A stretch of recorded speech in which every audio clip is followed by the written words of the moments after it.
It is the Orange Bloods Texas Football Channel's live National Signing Day show. We're calling it the Encore. We went for 3.5 hours earlier this afternoon, or I guess this morning, taking in one of the wildest. Look, Jason and I can talk about this in a second. Most memorable signing days in the history of our old asses covering Texas football recruiting. Both he and I go back basically a quarter century. And, I'll have to really think about it. But man, this signing day, it feels like it doesn't have to take a back seat to anything that's happened. I'm Jeff Ketchum. That's Anwar Richardson and Jason Sukamel. Do us a solid as we get started. We're going to ask you, make sure you subscribe to the channel, hit the button. It's literally right there in front of you. Like, watch this for free. Subscribe to the channel. We want to try to get to 10,000 subscribers tonight. It's not the biggest thing in the world, but it would be really cool. And in the earlier 3.5 hour show that we did, every time we asked, it kind of rung like a Christmas tree lighting up. So I'm going to ask you throughout our live show tonight. Cole Patterson will join us at 8 o'clock. We'll talk about his trips today. He saw a lot today. He was there for Terrence Brooks. He was there for Armani Winfield. He had instant analysis pieces on a couple of guys. So lots of stuff going on. Anwar, I'm going to start with you, right? Because when we left, the idea was we would go to the Steve Sarkisian press conference. Obviously, we would hear from Steve Sarkisian, but then there was still breaking news that, Malik Agbo was a guy that dropped after the Sarkisian press conference.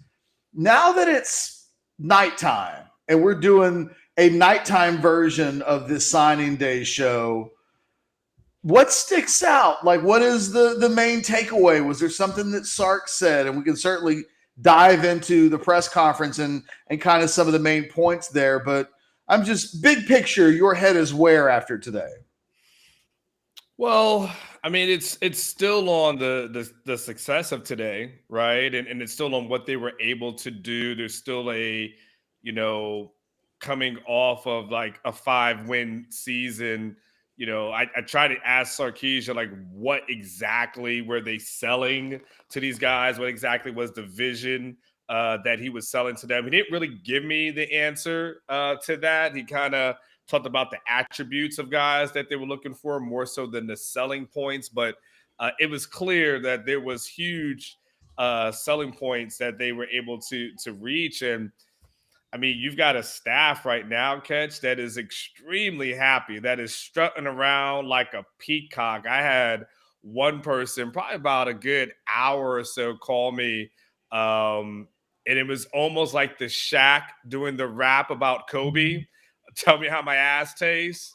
Because he was like, you guys talk so much shit about us. I bet you didn't think we can do it.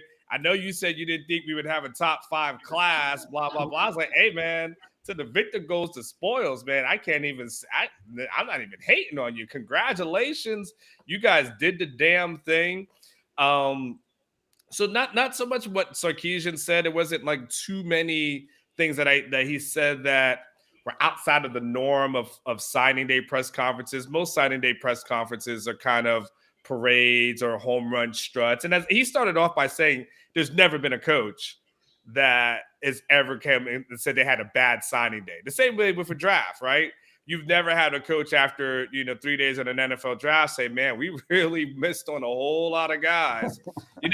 You don't get that on signing day. So, yeah, you know what years from now when they get fired, but at that time the NFL coaches don't happen. So, yeah, man, I think overall for me, it's still an impressive haul. I think I'm still kind of in awe of what they were able to do.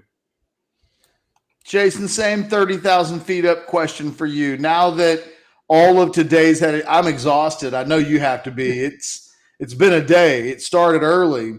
What's the thing lingering in your mind? Quite a bit. It is exhausting. It's been a long day, but hey, Could be worse things to do, right? Catch. We're not doing hard labor, man. It could have been boring today. Exactly. Could have been boring. Could have been terrible. So, like Anwar, after 5 and 7, man. I mean, there were times when, a month ago, roughly, that people were wondering. People wanted to bury Sark, and now it's like, whoa! All of a sudden, in about a 1 week span. I mean, yeah, they recruited well early, but 5 commitments today, right, on National Signing Day, the first day of National Signing Day, 8 since Saturday. That doesn't include the Quinn Ewers transfer, which might be the biggest addition of all of them. The way this staff has kind of turned over this roster, and I get it, these young guys are going to have to come in and earn their spots, and maybe some of them are a year or two away, but the way they've turned over this roster in a matter of a week span, again, not disrespecting the guys that committed early, but it has such a different feel tonight, than it did this time, even last week, certainly 2 or 3 weeks ago when they were in the middle of the 6-game skid and no recruiting momentum. It all just came together perfectly. And they got some help, man. Lincoln Riley leaving and LSU makes a coaching change. Some things fell together, but credit to the staff, the Texas staff, for taking advantage of what was there, and really not just taking advantage of it. They kind of went above and beyond what I think most people believed they could. The other thing that stands out to me is that as we sit here at 10 after 7, we're still waiting for Evan Stewart. I see his name in the comments already. Obviously Denver Harris, we're not going to get an answer from Denver now till Saturday. I'm mentally drained. I'm mentally burned out. And I'll just jump in on the Evan Stewart stuff. I haven't really heard much new, and I've been checking around. Nobody I've talked to has. I mean, when we're talking about Evan Stewart, we're almost resigned to watching his TikTok feed and watching his Instagram feed, right? So he puts up Instagram stuff, and if we're looking at the slightest of hints, I mean, he is on his Instagram feed, he's put up, or his Instagram story rather, it's been like Cam Dewberry's signing. He's been, kind of retweeting, if you will, on his Instagram story, Texas A&M things. But man, I keep saying, who the hell knows with Evan? Nobody knows with Evan. Evan probably knows, but I keep hearing the coaches are confident at Texas A&M. I think Texas coaches are hopeful. I don't think anybody truly knows. And, frankly, at this point, I'm just kind of, I don't want to say I don't care. Obviously, it's a huge story, but there's only so much TikTok tracking I can do before I'm just like, you know what? I don't really give a shit at this point. Just pick one and let everybody know what you're doing so we can all move on with our lives. Okay. So. Lucky for Texas, Steve Sarkisian described having to kind of stay young, right? Sark. Yes, I thought that was a very revealing answer, that was less them trying to get like a viral thing going and more, that's when kids are up. Well, remember, Evan Stewart committed to Texas on midnight of a Thursday, random Thursday. He decommitted, I think it was midnight on the following Thursday. I thought, okay, it's not Thursday, but are we up for a midnight? So I'm already thinking, man, all right, I better stay up late tonight and just watch a movie or see if Cole has more energy than I have, but one of us better damn well be up at midnight tonight. In case he does something, man. So, well, because technically midnight will be Thursday. So, yeah, that's right. So there is a little symmetry there. Real quick before we get into, I think the thing that we need to do in my head, we'll talk about what's left on the board because that's where all the questions, right? It's all about Devin Campbell. Oh, by the way, he's down to 2. We'll get into the remaining prospects that are still out there. There is, I think, then the conversation about the press conference. I thought there were some interesting things that Sarkisian outlined. And those are probably, and then we'll take questions, obviously, from our legion of followers. We're up to over 700 people. We had at one point, I think our high mark today was 2,500 if you include at any one time. And I think we're probably, if you include Facebook, YouTube, everything together, more than 25,000 views so far on National Signing Day for our National Signing Day show. Thanks to everybody. So we're gonna keep trying to kick it out of knock it out of the park, kick it out of the park. I can tell my brain's starting to be fried, but I wanted to take a moment. This has been one of the best days of coverage, I think, in the history of Orange Bloods. Like, thank God the rivals hamsters, Jason. Mm-hmm. Yeah. I did a live show. I did my radio show for Yahoo Sports Radio, I think back in 2015 or 2016 when we were down, and it just sucked. It just, you and I would we might have murdered someone if we could have got our hands on it. I mean, and probably that's an exaggeration, but not by much. And, knock on wood, man, Rivals has been pretty stable for 5, 6, 7 years, but we still get every year we get the same comments like, is the hamster going to die or whatever? So, well, I thought about, hey, we're going to do a 3-hour show.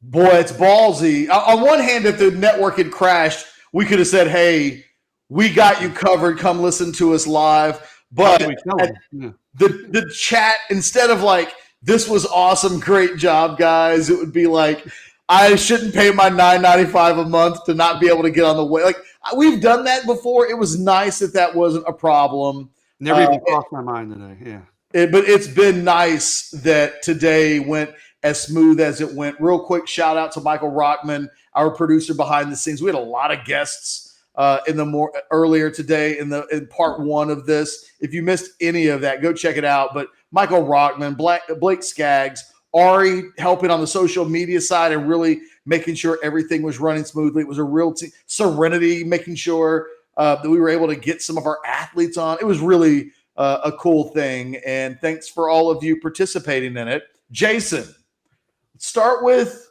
what's left out there. You kind of outlined Evan Stewart, which is who the hell knows. If we were betting money in Vegas, the smart money's on A&M still, but Texas barely. Optimistic. Yeah. So let's go Denver Harris next. He's going to sign probably. I've heard he's already signed. I don't think that's true. He's going to sign probably tomorrow or Friday. I would guess Friday. Of course, North Shore plays for a state championship on Saturday. I think he's going to announce after the game. I don't know if he's doing it on the field or how he's going to do it. But, I thought I said yesterday morning, if Denver commits Wednesday morning, I feel pretty confident it was going to be A&M because he had told people as recently as I think it was Tuesday morning, it was probably going to be A&M. But I think Denver also tells both sides a little bit what they want to hear. Okay. But I thought for sure if he signed this morning or pretty confidently, it was going to be A&M. I said, the longer it goes, I think the better Texas's chances are. Now he's not going to have a public decision until Saturday. So, it's a cop-out answer, man, but I think it's 50-50. I know there's still confidence. I would say more confidence when I check around. I think on the A&M side, I feel like is confident. Texas, I feel like is cautiously optimistic. Okay. But this wave of momentum that Texas has picked up, and I think, the longer it goes on, I think this pendulum swings a little bit more and more to Texas's direction. I'm not calling for Texas to win this race just yet. We got 3 days. Who the hell knows? A lot could happen in 3 days. But, man, I think it's really close to 50-50. And I think if you're a Texas fan, you take that right now because yesterday I would have probably said 65-35 A&M. And right now I think it's really close to 50-50. Maybe it's a 5-point swing one way or the other that I can't quite predict. But really close race, and I think both sides are relatively optimistic. Jason, you mentioned it. It's been in the thing in my head all day long, and in your latest report over at orangebloods.com. By the way, if you're in this and you're like, I'm checking these guys out, I want to hear some Texas football discussion. What is orangebloods.com? Go to the website, check it out. Send me an email, gkcatch@gmail.com. We'll get you some sort of free trial. We'll do something. It's a good time to be on the website. If you like the videos, you'll love the website. Texas with Denver Harris. I mean, we talked for a long time about he was one of those guys that seemed to be wanting Texas to give him a reason to pick Texas. And A&M really gets in on Denver Harris fairly late in the recruiting process. They really have made their move this fall. If it's really close, and it seems to be, it's hard not to wonder if the fact that his original love is probably more Texas than anybody else, it makes just watching however this ends really interesting because Texas has finally given him something to think about, and he seems to be thinking about it. We've seen this before, Catch, where you and I have, and recruiting fans, where a guy's truly torn at the end, and man, he just can't make a decision. And listen, this is a huge decision for all these kids. And I understand fans get frustrated. And listen, I get frustrated. I'm like, damn it, just end it already. But this is going to mold the rest of their lives. I mean, they shouldn't rush into a decision before they're ready. Denver's enrolling in January, so he has to make a decision fairly quickly. But we've seen it before where guys have said, like, hey, I can't, they're really even, man. It's 50-50. One day I wake up with this one day it's the next one. I'm going to go back to kind of my first love. And I think most people would agree that Texas was Denver's first love. We expected Texas, a year and a half ago, Texas was a school that everybody thought was going to win this race. Then it kind of came into Texas and Alabama. Alabama faded at the end. 2 weeks ago, it was Texas A&M and LSU. I mean, Denver told people that Texas wasn't a factor. It was Texas A&M and LSU. LSU has a coaching shakeup. Their DB coach leaves. Texas A&M right now doesn't even have a defensive coordinator, so they've got things going on there. So, there's a part of me that just keeps thinking back. Maybe Denver is going to come back to his quote unquote first love, if that was Texas the way most people believe it was. If it's true of a race, again, maybe he just runs back to the one he loved in the beginning. Maybe that's Texas. We've seen it happen before. So, we're trying to figure this sucker out and put the pieces together. That makes as much sense as anything. Anwar, anything you want to ask Jason before we kind of switch directions a little bit? Yeah, I mean, Jason, after we got done doing, the show and then Sarkisian, there was 2 more guys that were added.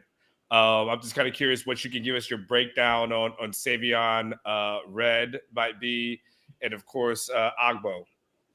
Yeah, Savion Red is he was committed to SMU, and when Sonny Dykes leaves, he opens up his commitment. And Texas goes in, and Jeff Banks did an in-home visit with him and offered with him. It's kind of what I would call Texas is recruiting him as a receiver. He told Cole that today. There was speculation maybe he's going to be a running back. Maybe he could play on defense. And he's kind of a Swiss Army knife guy. Really good athlete, but kind of a big body too. Runs with some power with the ball in his hand. So that's why you could see him as a running back. But I think he could be a slot receiver for Texas, kind of like Jordan Whittington, who we had on the show earlier today. Does some of those same things. I mean, Jay Witt in high school did a lot of the same things, man. Worked out of the backfield. Some people thought he was going to be a DB at some point. So Savion Red's kind of in that same mold. Really good playmaker with the ball in his hands after the catch.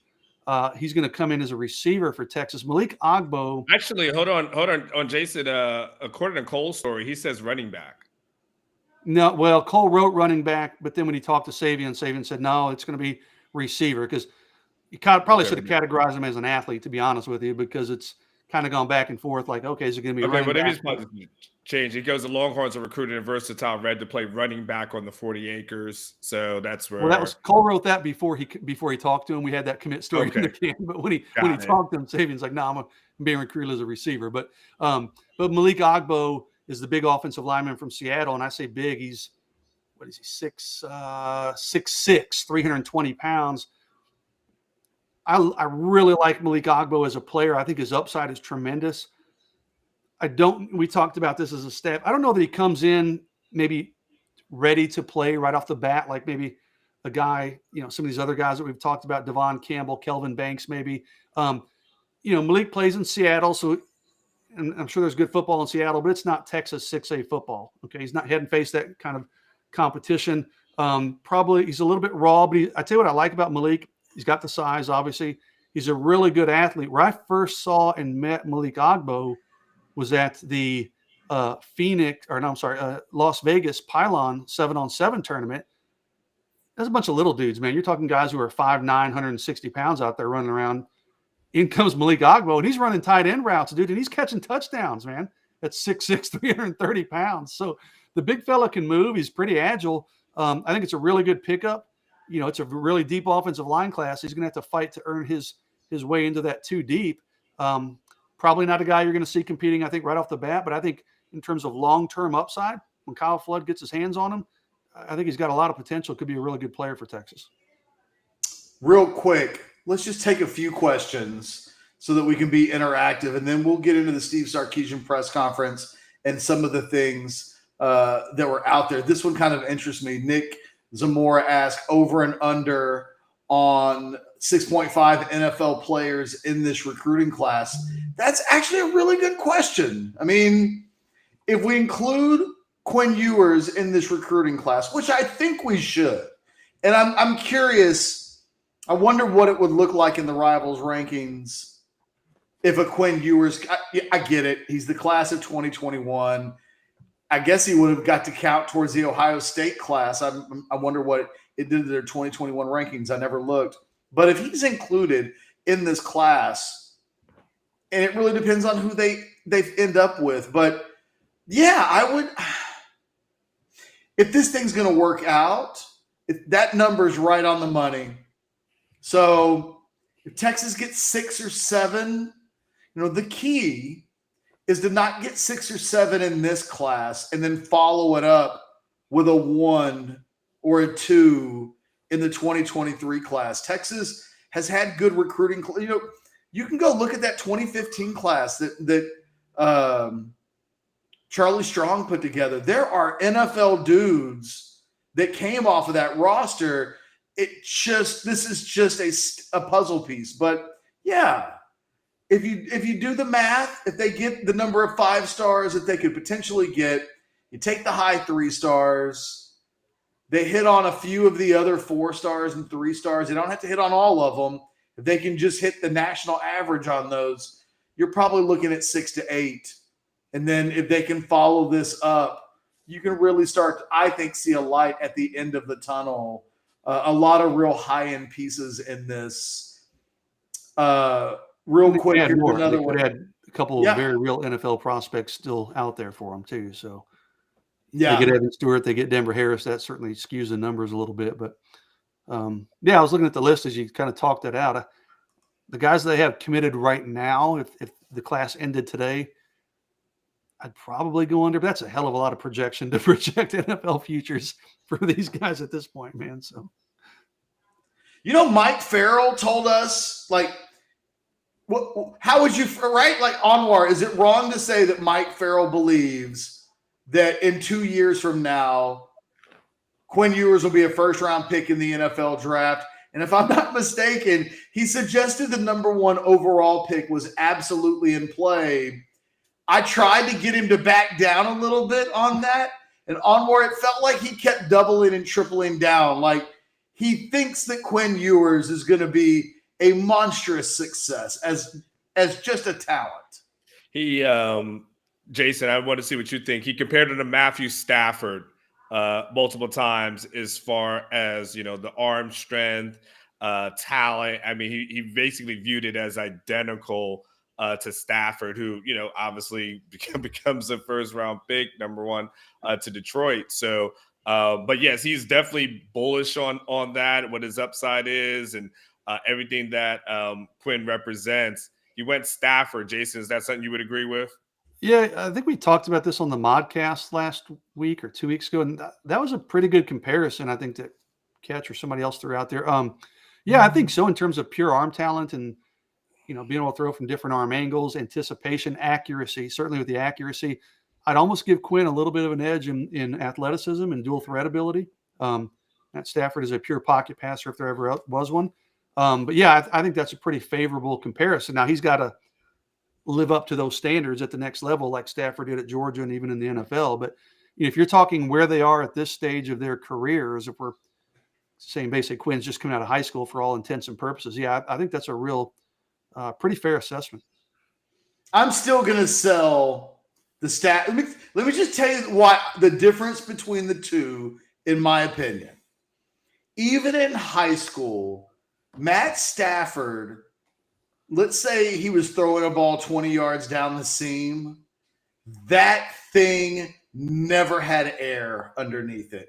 I mean, the thing that made Matt Stafford so special was the angles and the trajectories of the balls that he throws, Quinn's got a great arm, but like he doesn't quite do that. Although maybe he can. Maybe that's in his bag of tricks. It's not something that I've seen functionally occur yet in a football game. Understand, we're talking about 5-star guys here, right? So there's some nuance to this, because I would say, while I don't think he quite has Matt Stafford's arm, I do think he's a more accurate thrower of the football than Matt Stafford was at this same stage. And you'll get a lot. I mean, I bet if we ask Steve Sarkisian what is the most important thing in a quarterback, accuracy is going to be near the top of the list. So while I don't know that he's quite Stafford with that kind of a gun,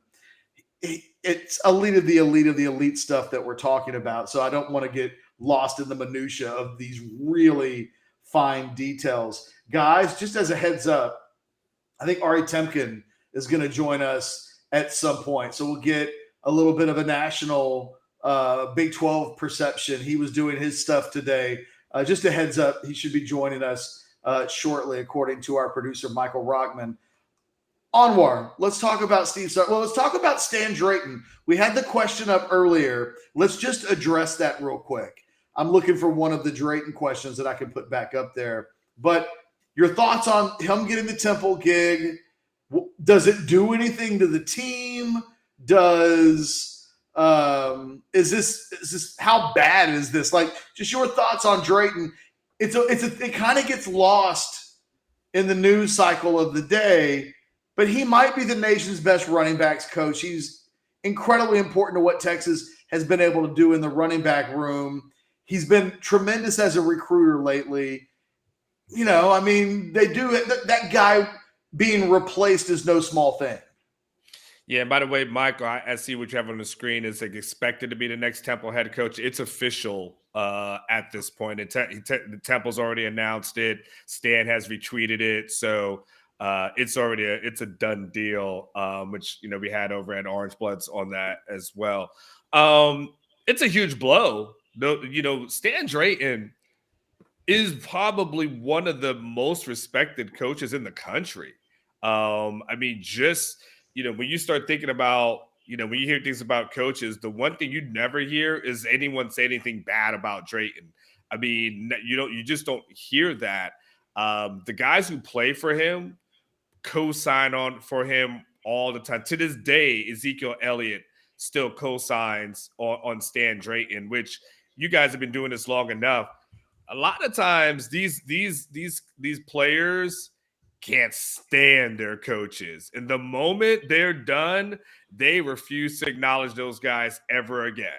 And, you know, and so to see that to this day, everyone still loves him and speaks highly of him, I think says a lot of who he is. It is a blow because from a recruiting perspective, he has been very consistent. You know, there was kind of like what we consider like a slow start at first, and then he picked up some momentum and just kept going and going and going with that.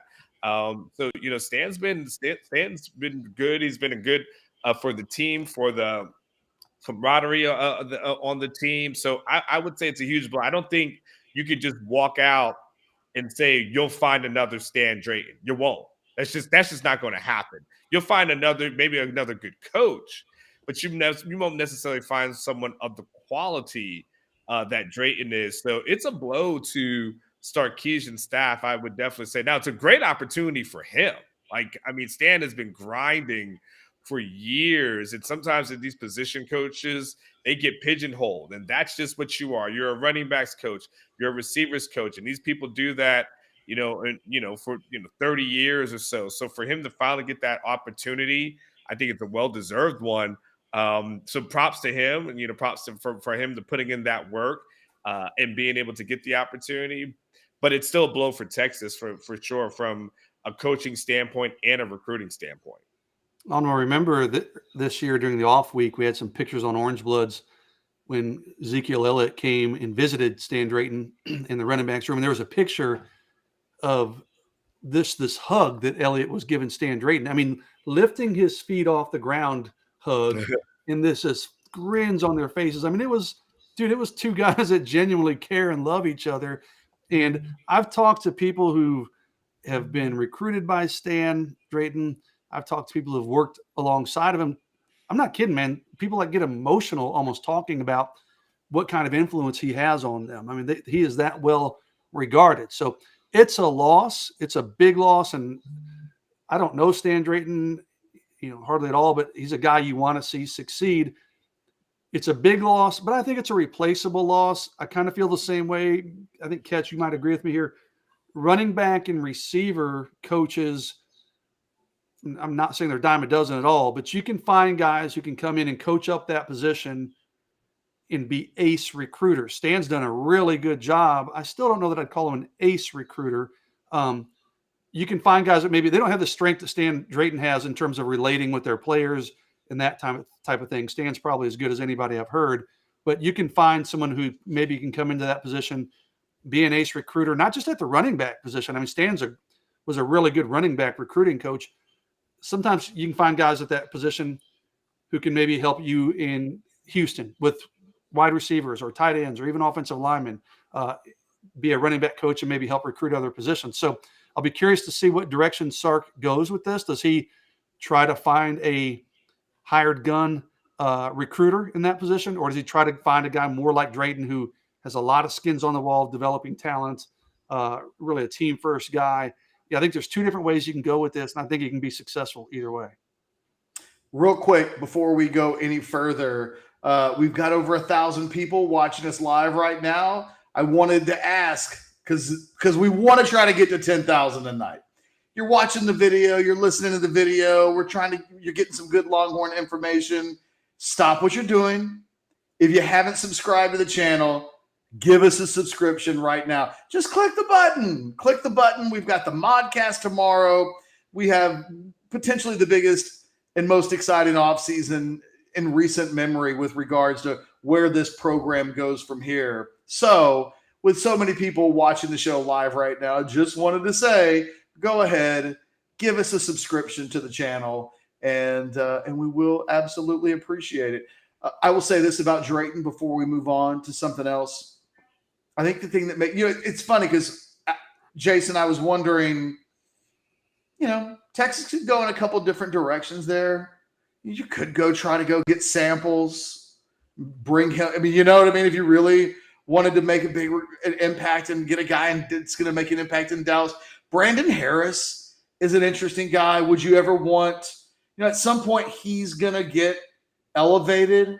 I think his future long-term would seem to be as a guy that's going to be in the coaching business, and he's just waiting to take that step.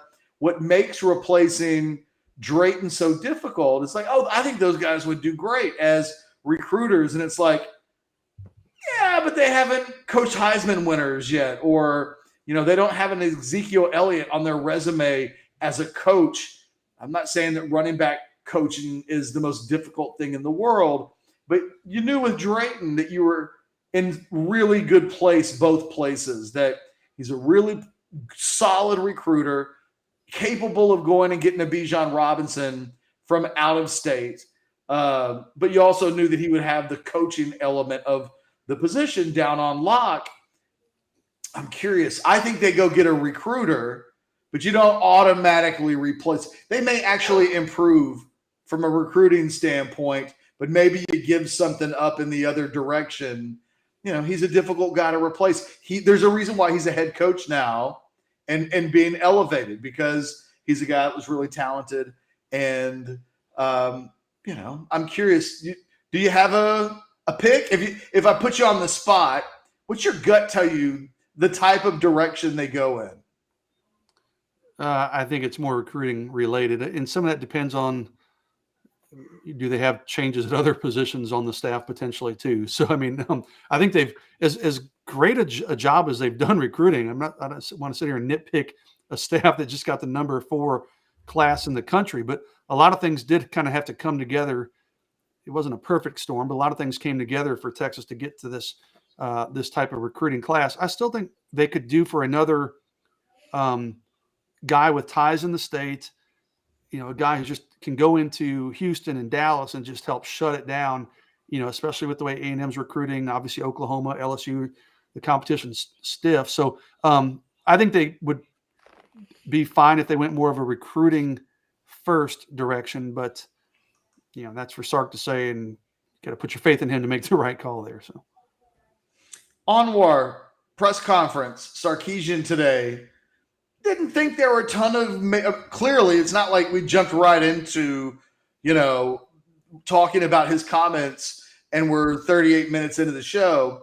What stood out to you today about Sarkisian's demeanor, about anything that he said? Were there any real talking points for you coming out of that? Oh, you want to go back to this again and have me tell you nothing? Okay, I'll tell you. You're going to keep asking it, see if I could say something different. Well, you never know. Yeah, look, it was, I thought there was a couple of things that were interesting. And, I think his acknowledgement to the question that I asked about essentially were they recruiting somewhat for the SEC. And I thought it was he did say, yes, they kind of were. And it's something that you have to really think about with this program. Like we saw Texas versus Arkansas, which is kind of what you consider a bottom of the SEC. And we saw that they weren't ready. So you could see when he started talking about on both sides of the ball, from the offensive line perspective and the defensive line perspective, there was a thought process of, hey, we need to get ready for that day, and we need to recruit guys who will be ready when it's time to get to that level. So knowing that they're not necessarily, and of course recruiting is recruiting, but thinking specifically, recruiting specifically for the SEC, I thought was really interesting. I thought he was really careful in the conversations about Quinn Ewers and Malik Murphy. I think there was a question towards the end from Wes Scott about, kind of what made what made Quinn so special. And he specifically started talking about both of the guys. Started talking about how both of the guys have strong arms, how both of those guys have, good demeanors and like he started talking about both.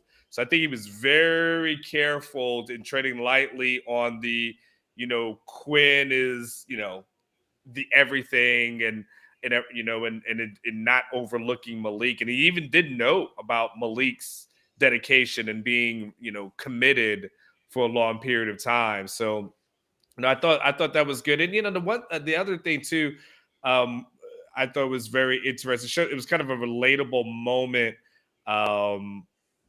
JC, I know you remember specifically the recruit when I asked him about like some stories, and he talked about going to that small town. Brendan Thompson, Spearman, Texas. Yeah. Yeah, and they talked about, but what was the most fascinating thing wasn't necessarily the small town. I'm from a small town, so that didn't strike me. But what he started saying about, and I had never really heard a coach say this before, Catch, when he started saying, hey, it was easy when I saw that, hey, this is where he's from. This is a small town. And I realized he's going to Austin. It gave him a better understanding of how he's going to be able to try to help this young man transition from small town to big city. And sometimes you don't hear that, Coach. You hear it about, I went to the small town, it was one stoplight. That was kind of funny. But you never hear about, oh, now I realize this is how I help a guy. It was a small thing, but it made me, it showed me how relatable that he was and how relatable that he is to guys. And so, those are probably some of the things, knowing that, we knew they're going to try to attack both sides of the ball, but kind of off the top of my head, those are some of the things that I walked away and go, I learned something new. But mainly is how he was really careful on the Quinn and Malik stuff. I thought the thing that stood out to me the most, Anwar, was how ready he was to answer the quarterback conversations. And I thought he gave us some insight into how he juggled the Malik Quinn Ewers together piece by specifically mentioning, look, when we were at Alabama, with three guys in the quarterback room at one time. All of them won championships as starters. All of them are starting for NFL teams. I thought it was a very compelling, I got this kind of thing. And then he even mentioned the USC success that they had back when they also had three quarterbacks who would later go on to NFL players. So if there, he's essentially saying if there's anybody that can juggle and make it really work for everybody involved with a deep quarterback room, I'm the guy. I've got the skins on the wall to prove it. And I thought, okay, I could hear him saying that to Malik Murphy and Quinn Ewers and buying that. He sold me. I was like, okay, that is a perfectly reasonable answer. Very few guys on earth can make the case that he just made, but he kind of has facts on his side. I thought that of all the things stood out because when we go into the spring and we know what the quarterback conversation will look like, who's going to transfer, who's first, who's second, who's third. I think he'll lean on that. I don't think that will be the last time we hear him talk about his experience handling so many quarterbacks that want reps and want to be the starter and might need patience.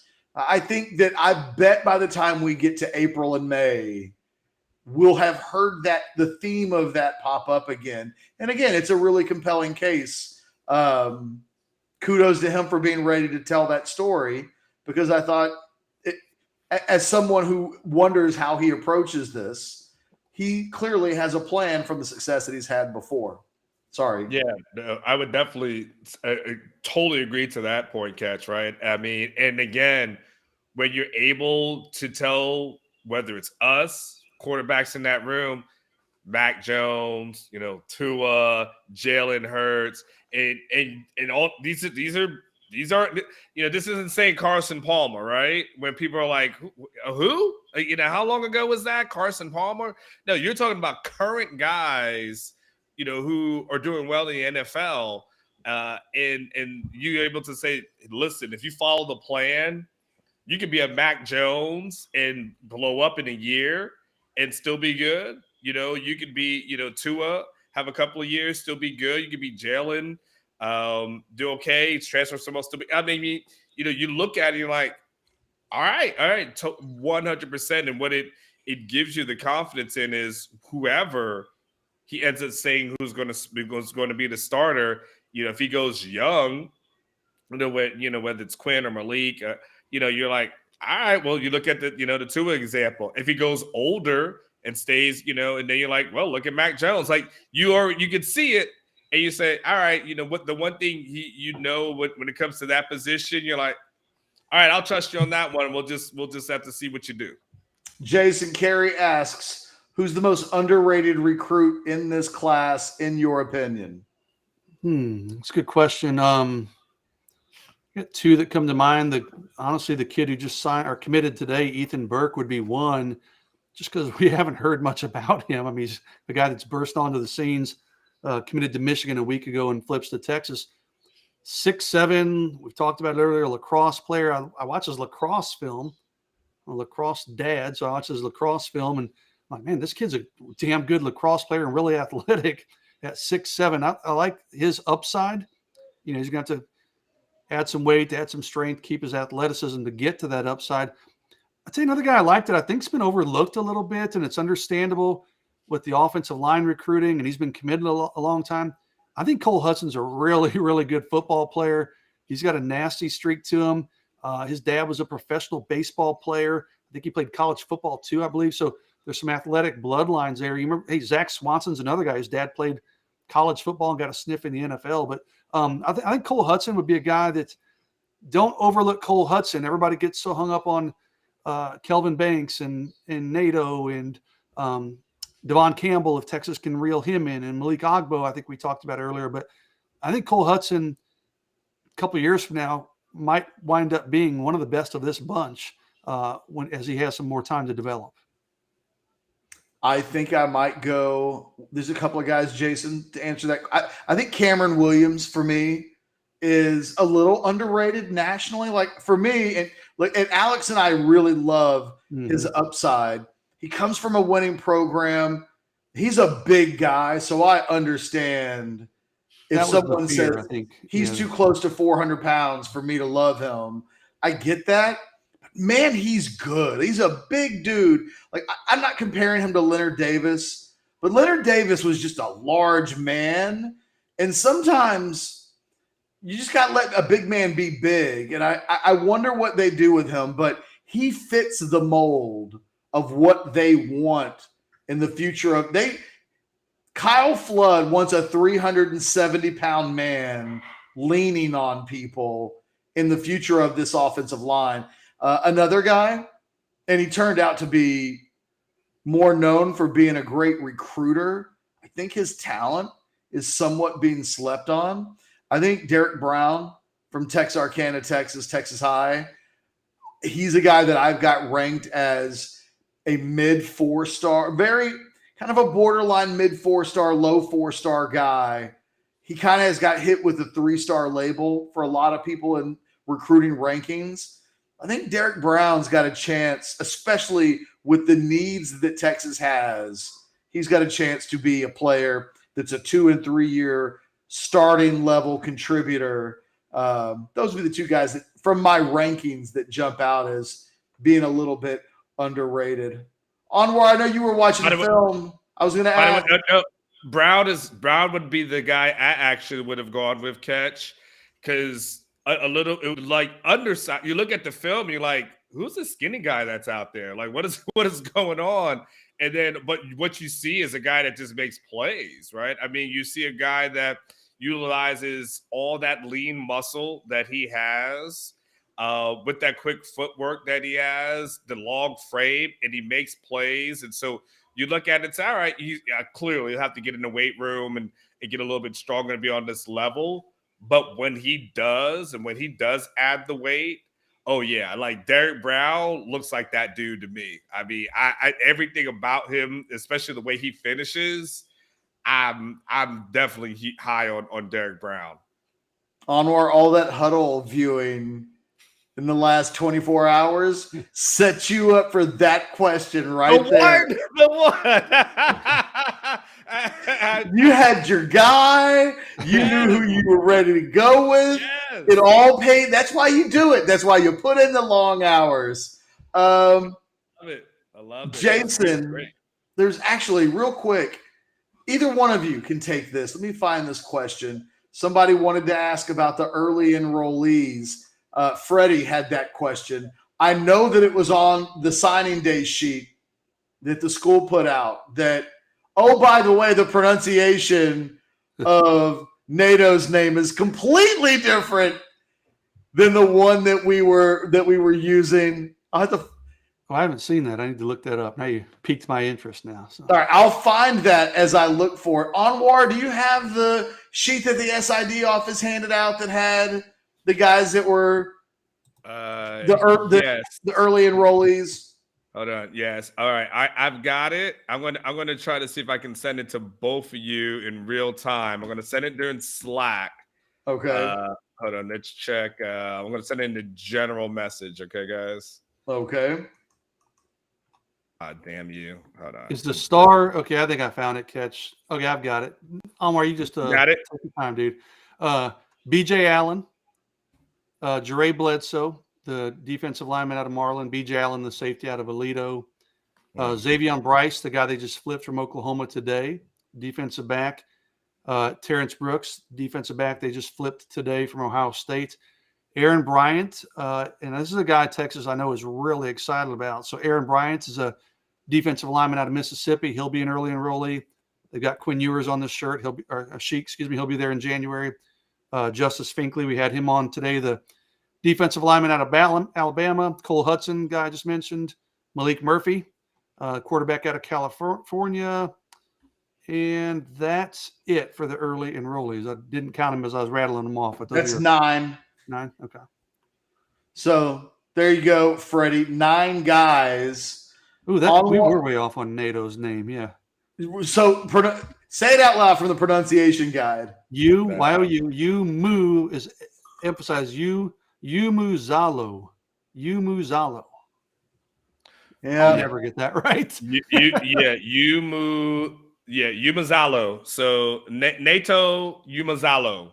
So you can almost go toe and low, and if you can get those last two, everything else will flow for you.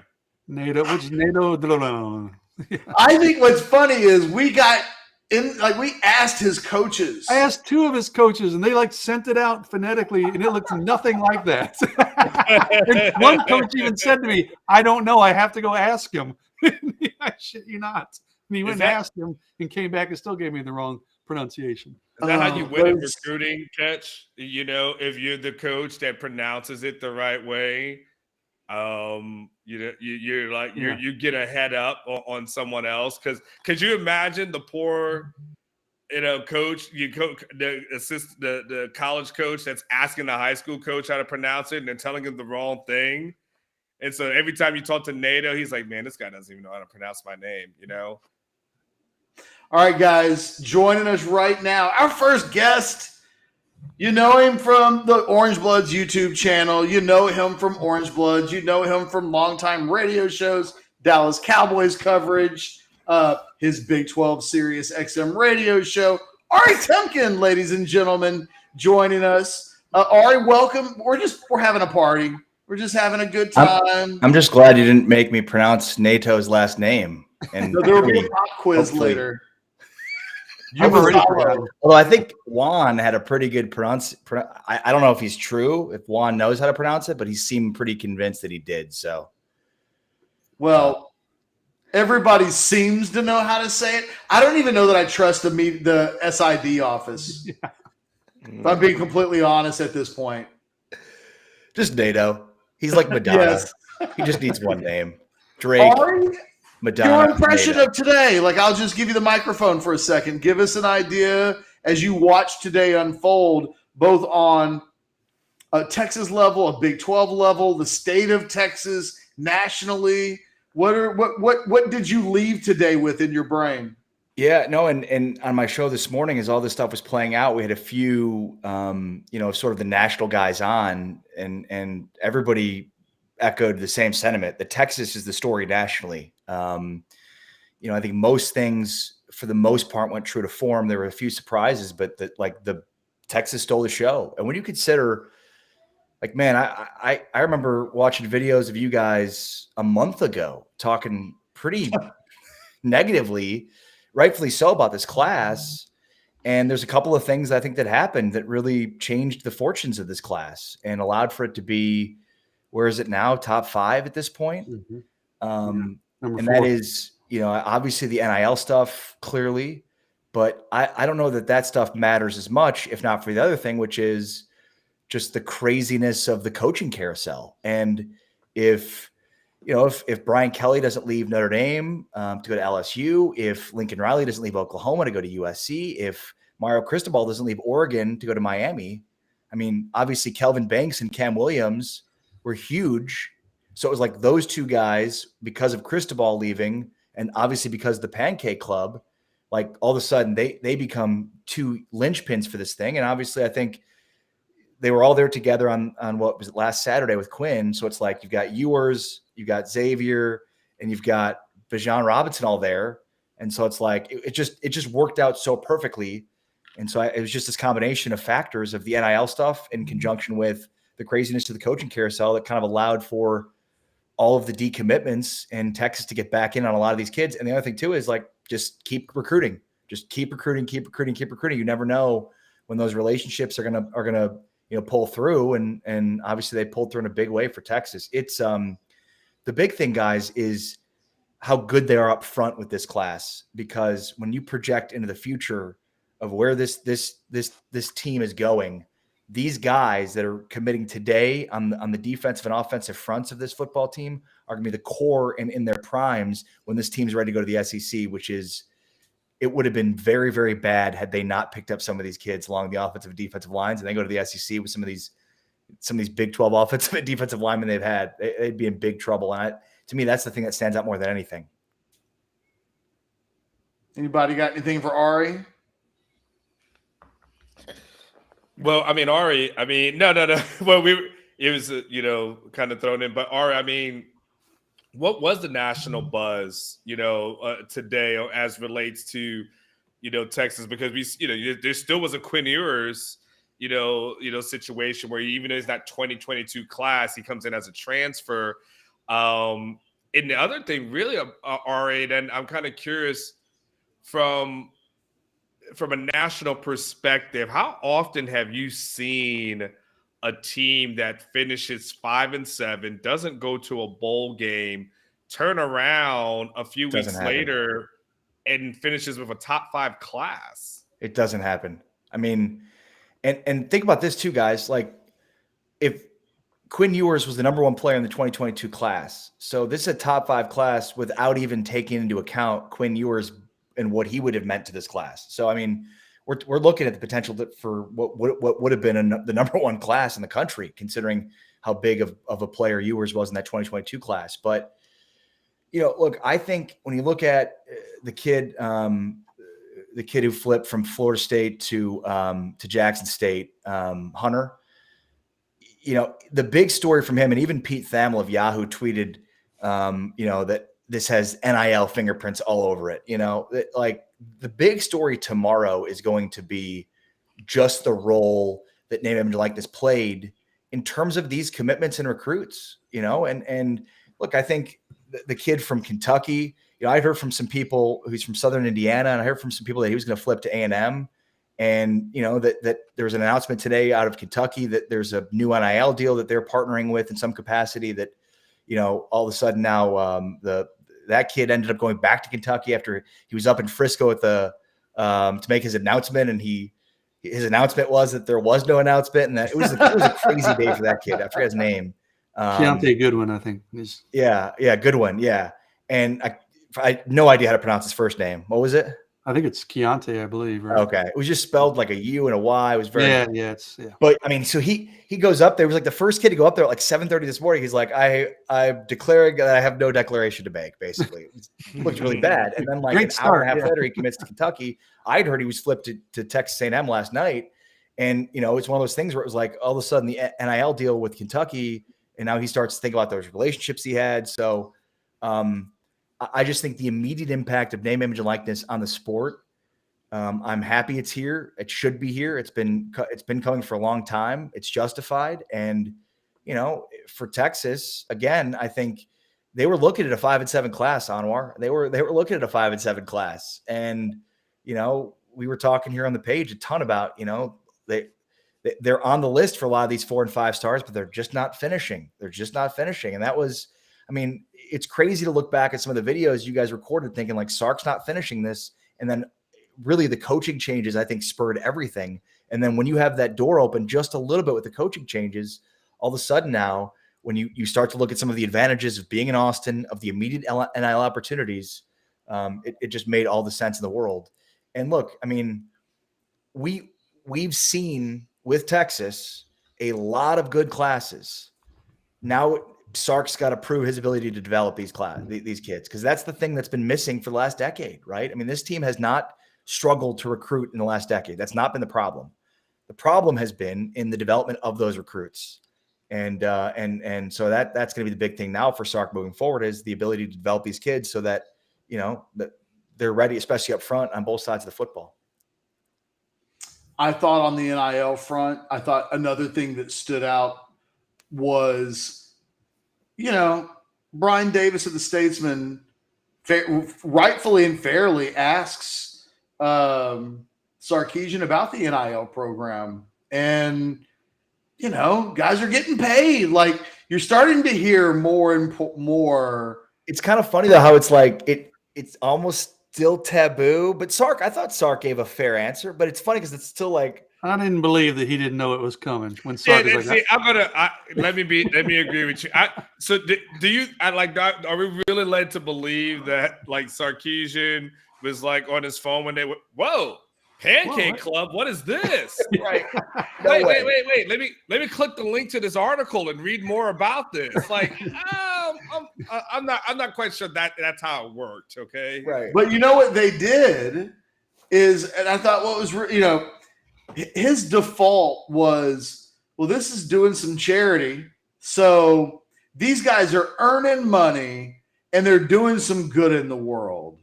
And that was how he tried to frame the Horns with Hearts, right? Which the headline of that is every Texas offensive lineman gets $50,000. That is the national talking point. The Texas Sarkisian framing of that was, well, look, you guys wanted to pay players. You wanted them to get money for name, image, and likeness. Now they're getting money for name, image, and likeness. He didn't apologize, and he leaned on they do some charity stuff as well. So, like, what's the big problem? Yeah, I get it. I mean, there were going to be people who clutch their pearls over this situation, and I get that too. But at the end of the day, I can't begrudge Keandre Coburn being able to suddenly put cheese on his Whataburgers. Right? How about Gene Chizik?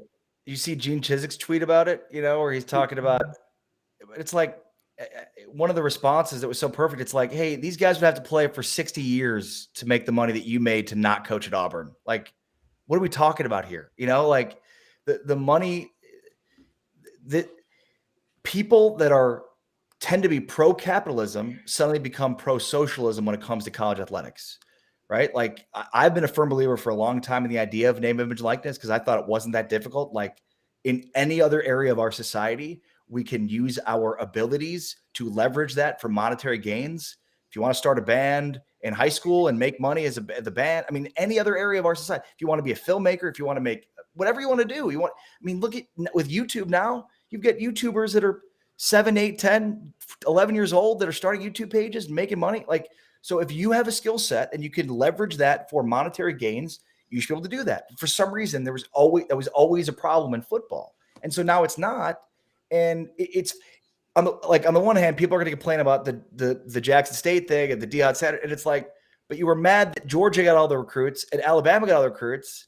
And so now NIL is helping to even the playing field, so to speak, and allow for an opportunity potentially for this kid to go to an HBCU. And now people are mad about that too. So, I mean, look, I think it's absolutely justified. I think it should have been here a long time ago. It's going to change the game, and we're already seeing it. And, I'm excited to see how it continues to develop. Well, here's the thing though. This is where I think I know already talk about like clutching the pearls, and this is where we have to have the real conversation. I mean, the bag man has always existed. Like, for people to act like this is the first time a football player has ever gotten paid, please, let's not play this game. Like, Gene Chizik won a national championship with Cam Newton, whose old man was taking the suitcases full of cash. Correct. Like, we know this. This is not brand new, okay? The only thing that's brand new about it is that it's actually above board now. Right. It's not the McDonald's bag. It's not the brown paper bag. It's not list your refrigerator on Craigslist and someone magically shows up and gives you like $10,000 or $50,000 for your damn refrigerator. Like, this ain't what it is anymore. It's legit. It's legal. Into the victor goes the spoils. This thing really boils down to, Ari, and Ari, I think you would agree, this whole thing is just about the NCAA saying, you guys can do whatever you want, just don't ask us for money. I don't give a damn what y'all do. Just don't, you're not getting our money. You're not getting into our billions from for that we get for March Madness. You're not getting into our ESPN. You're not getting into all that stuff. So we don't give it, go get paid. Go, you want to be a high school kid and not play your senior year and just go ahead and get paid. We don't care. If you want to do 50,000 on pancake, because people say, well, at some point they'll go ahead and reevaluate it. I don't think the NCAA is going to do that. As long as these guys are not trying to get into their pockets, I don't think they're not going to care. So, this is just the thing that everyone is going to have to get used to. Guys are going to get paid. Guys are going to ask about NIL deals. It's going to be a part in recruiting. And it just is what it is. And by the way, I don't want to hear shit from anybody talking about guys at Texas or anywhere else getting paid.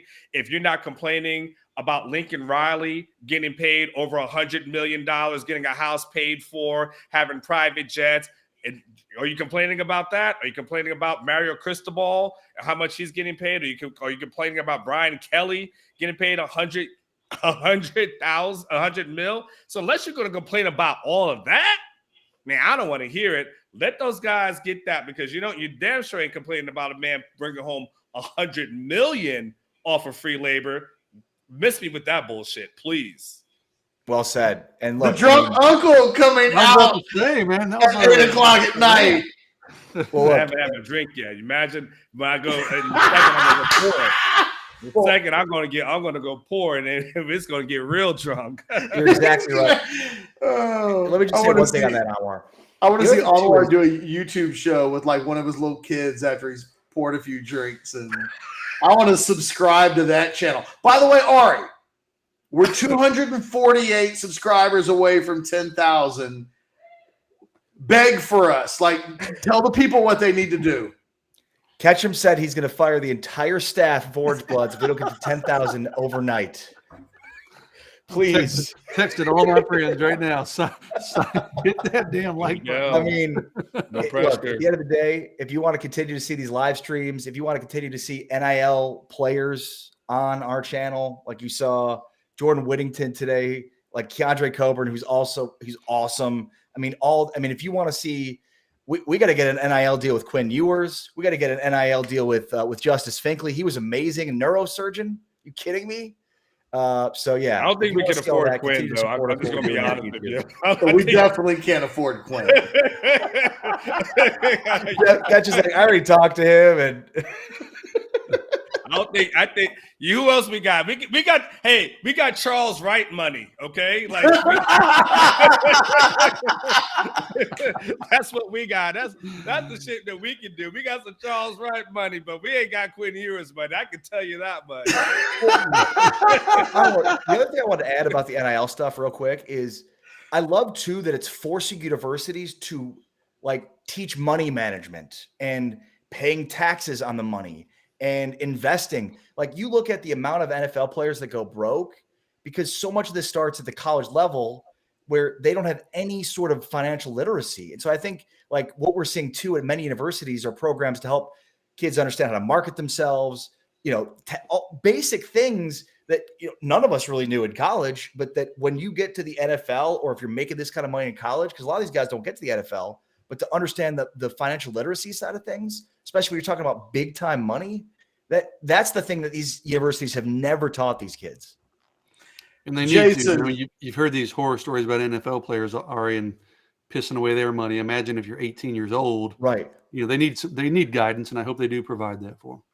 Jason, real quick, we're going to swap you out. We were going to keep you till 8, the top of the hour, and then have Cole Patterson join us. My beer should be cold by now, so I'm ready to get out. Yeah. I'm ready to get my drink too, by the way. This is some BS. Before we make the switch, Jason, say anything that you want, like, consider this a parting shot for those who just jumped in and may not have heard anything you said 30 minutes ago. Man, that's a lot to cover, but I'll just say, man, it was a fun day for me personally. I mean, we haven't had this kind of excitement. Right. It's been years. I don't know if we've ever had this kind of excitement, but it doesn't feel like we've had much excitement at all. I'm trying to think the last couple of years, maybe they add one guy on signing day that we didn't quite expect, but it's been the last week or so, 5 days, it's been a lot of, again, I say a lot of work. I don't sit here complain. Like we said earlier, Catch, I mean, we're not out doing hard labor, right? But no, you do an insane amount of work, dude. Don't downplay. No, it's mentally taxing, but it's also a lot of fun, man. The challenge and the chase, and you're not going to get every story, but when you get something that you think's good, and it's kind of fun, exciting. You develop new sources, and I see questions today or in this chat as we're talking about Ernest Green, and that was a new development. And I wouldn't go overboard with Ernest Green yet, especially Texas gets Malik Ogbo. You know, I asked a West Coast source today, hey, any truth to this Ernest Green rumblings? You're like, man, I would put it last night less than 1% chance. But hey, Ernest has been hanging out with a trainer who's real close with Sark, so keep an eye on that. So, you know, there's always new stories to track. Yes, today's the first day of signing day. Yes, we'll be tracking Evan Stewart and Denver Harris and Kendrick Law, but there's going to be a lot of other stories going into January all the way up to the February signing day. So we hit a pretty big tip of the iceberg right now, but there's still more for us to unpack over the coming weeks. So it was a lot of fun, man. I enjoyed it, and I hope everybody enjoyed the coverage. Jason, get on out of here. Enjoy the rest of your night. I'm sure here's to, at least for the rest of the night, no 11:30. Oh. Please don't even put that out there. Take that back. I'm knocking on wood. I'm doing all that stuff. Yeah. You know, just because you say it doesn't mean you've spoken it into existence.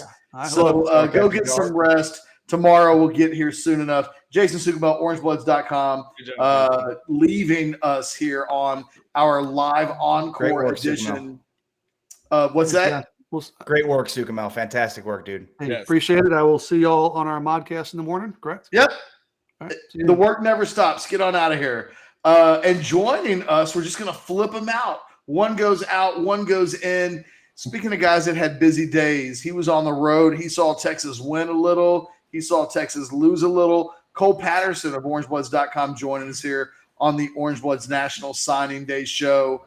Cole, of all the things you saw today, what stood out the most to you?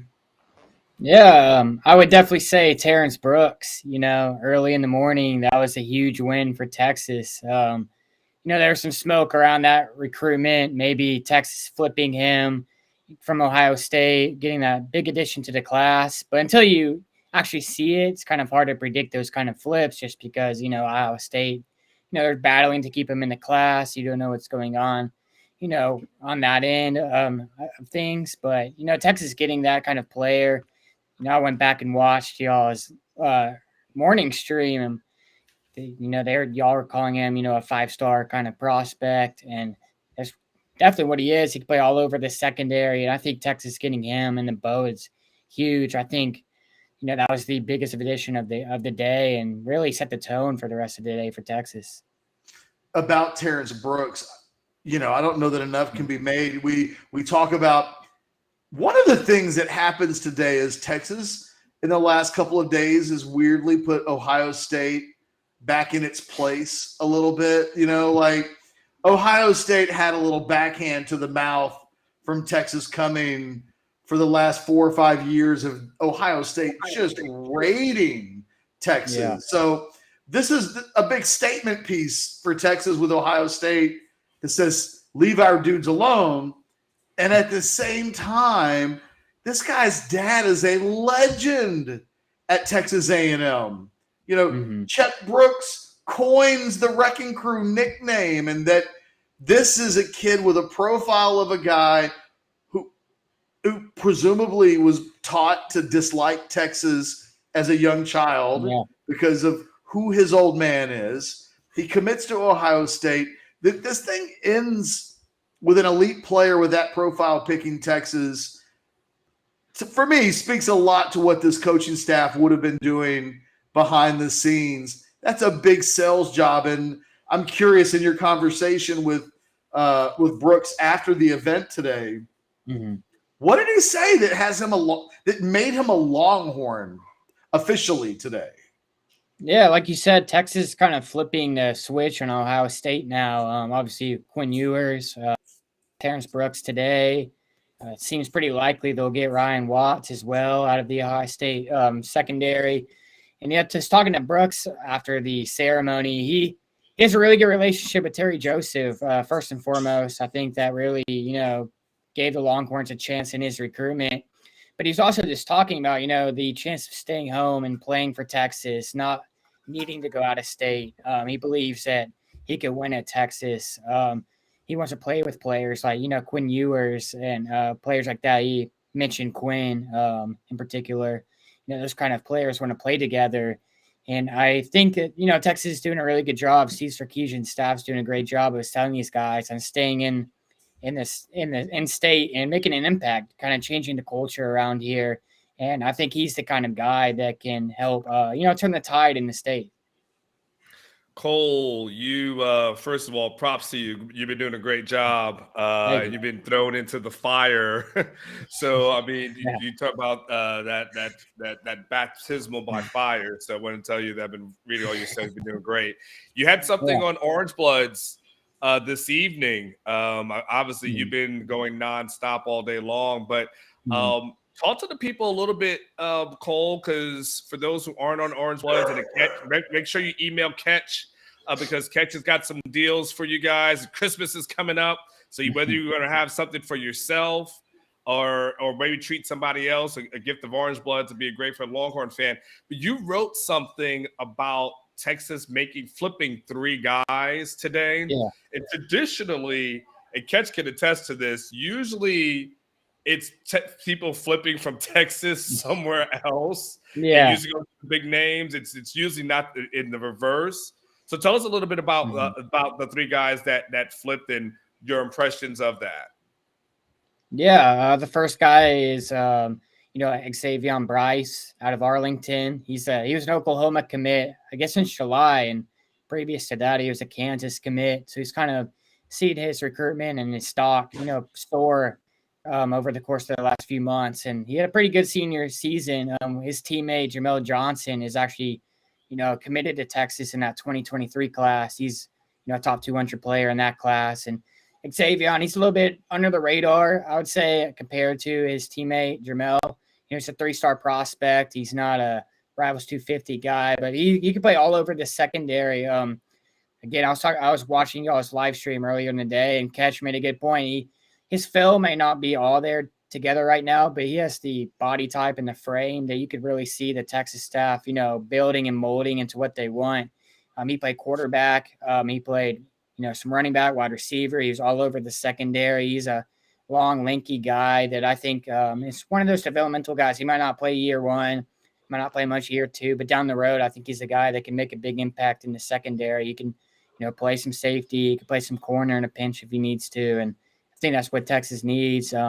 They took advantage of, the coaching change at Oklahoma. If there's not a coaching change, I don't know if this happens, but, Lincoln Riley going to USC, some staff changes there kind of gave the Longhorns an in. They broke the door down and made that flip. And I think that only helps with Jamel Johnson and probably only helps with, Arlington guys moving forward, North Dallas guys moving forward, that whole region, getting him in the boat. And then they got Ethan Burke out of Austin Westlake. He's a guy that I believe he's been Maryland lacrosse commit since his freshman year of high school. I think I read that he's a higher rated lacrosse player than he is a football player. So that kind of speaks to his lacrosse skill. But, he flipped his commitment. He was never committed to Maryland football, but he committed to Michigan after an official visit up there for that Ohio State game. He was in the big house when they, pulled that upset and kind of made that signature win for Harbaugh up there. But, Texas came in late and got him in. He's a guy that, he's 6'7" defensive end, a good pass rusher, that can, make an impact. He's had a big senior season for one of the best teams in the entire country, Austin Westlake. They have a chance to, I think, finish number 1 in the Max Preps poll if they finish off their title run this weekend. But Burke's another developmental guy. He might not be a day 1 starter the way that Terrence Brooks has an opportunity to be, but he's another big piece of that defense. And then, we've covered Terrence Brooks. He's a guy that I think could come in immediately and play. I think he's I would say, outside of Kelvin Banks, he's probably the biggest addition to this Texas class. Off the top of my head, he's a position of need back player, and I could see him being moved up to a 5-star prospect after the Under Armour All-American game. Hey, one of the things, Cole, I wanted to talk to you while we have you. You worked in an SEC football department before. Yeah. When one of the conversation pieces, by the way, Anwar, go ahead and do your thing. We'll get you back in just a moment. When we look at the Texas approach to recruiting this year, and you heard the coaches talk about needing a certain type of lineman. Having worked in an SEC football office before, is that a real thing? Did you find that when Mississippi State, while you were there, was looking for linemen and looking for big bodies on both sides of the ball, is there a descriptive type that SEC schools generally go out of their way to look for?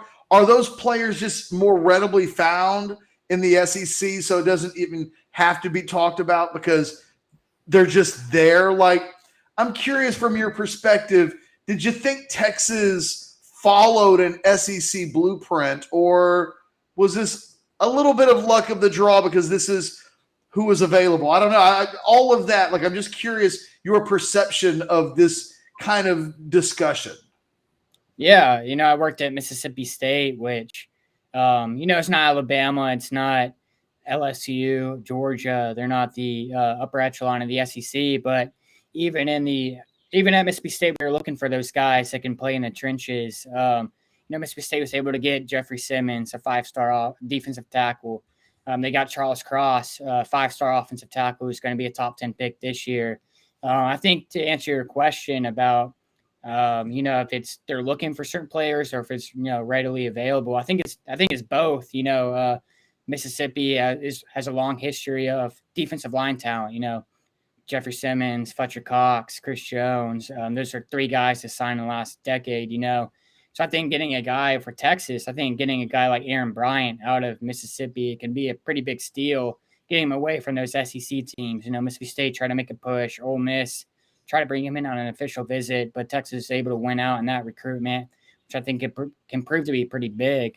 But yeah, I think just looking at this class, they definitely address the line of scrimmage, which is where the SEC's won. Even if you look at the bottom of the league, the Arkansas, the Mississippi States, the Ole Miss, they might not be competing for SEC championships necessarily, but they're still, winning 7, 8, 9 games, sometimes 10 because of that line of scrimmage play. They all have good offensive lines, good defensive lines. They get after the quarterback, and that's what Texas really addressed. And I find it interesting that Texas did, go out and sign, multiple defensive linemen from SEC country, so to speak. They got Aaron Bryant out of Mississippi. They got Justice Finkley out of the Birmingham area in Alabama. That's Crimson Tide country right there. They got Jamon Tapp out of LSU territory. And those are huge wins for Texas. I think that can pay off. And yeah, I don't think it's any coincidence that they're going after those kind of players with the SEC move on the horizon. I think Sarkisian knows what he needs to get, and working in that SEC, and that is what we look for. You want the quarterback, you want the wide receivers, all that kind of stuff. But the game's won in the trenches, and I think Texas is prepared for that with this signing class.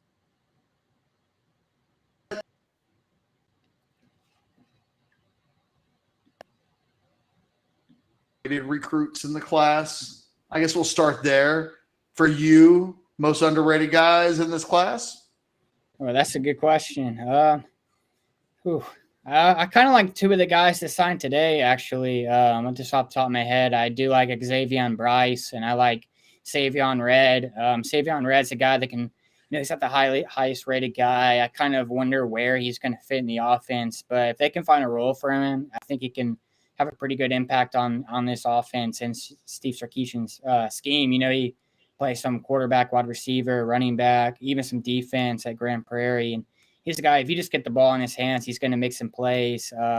There's some thought he could play running back. He says he's being recruited to play wide receiver, so we'll see how that's situated. But he's a guy that I think if you look up in a couple of years, he's an impact player, a big contributor on the offense.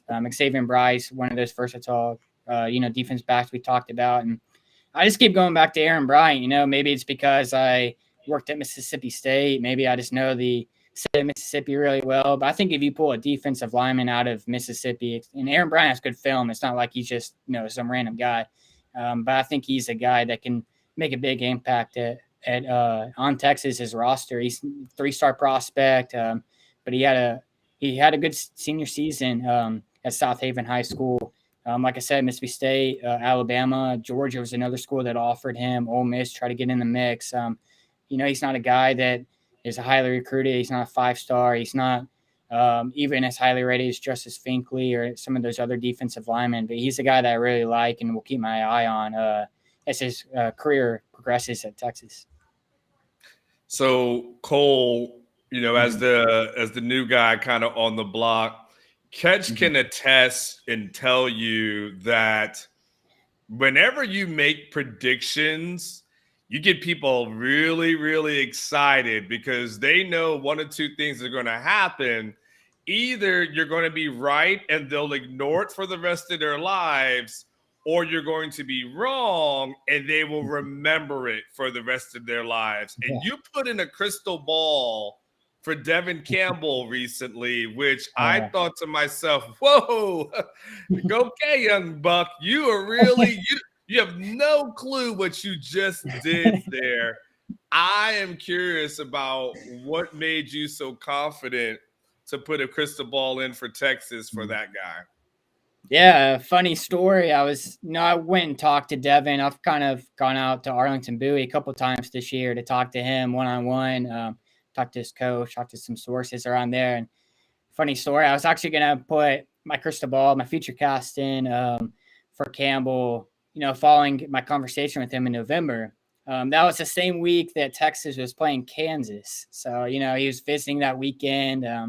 Thought to myself, I'll just hold off until Texas beats Kansas. He gets back from his visit and then put it in, get some momentum going there, get some people happy and excited, and then they go out and lose. I'm like, well, if I put my future cast in now, people are going to laugh at me regardless of what I think. No one's going to have any credibility after doing that. Nobody wants to hear about getting a 5-star offensive lineman. Kelvin Banks was kind of a pipe dream at that time. But just talking to Campbell, he's a guy that I think has liked Texas his whole time. Talking to him, he keeps going back to how they were the first big program to offer him when he was a sophomore in high school. They got on him early. He's a guy that can play all over the offensive line. Good basketball player as well. He's multi-sport athlete. He told me he wants to play baseball and track if he could too. So we'll see if Texas or whoever gets him allows him to do that.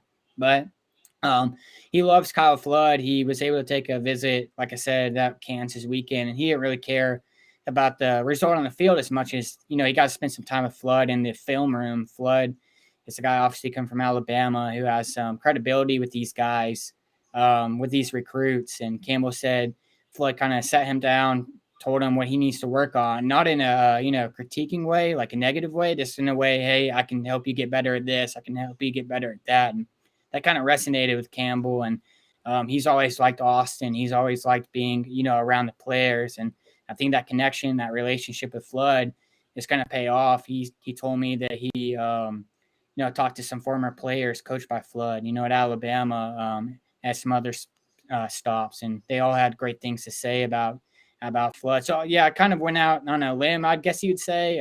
Like you said, if I get it wrong, if he goes, to Oklahoma, people are not going to forget that I predicted him to go to Texas. But I think Texas is in a great spot. I think picking up, Kelvin Banks, Cameron Williams, he's close with Nato. That's a guy that he's always kind of talked about playing with is Nato. I think picking up those guys to go with the offensive line is only going to help things. Obviously you got to mention the NIL deal as well that Texas is offering.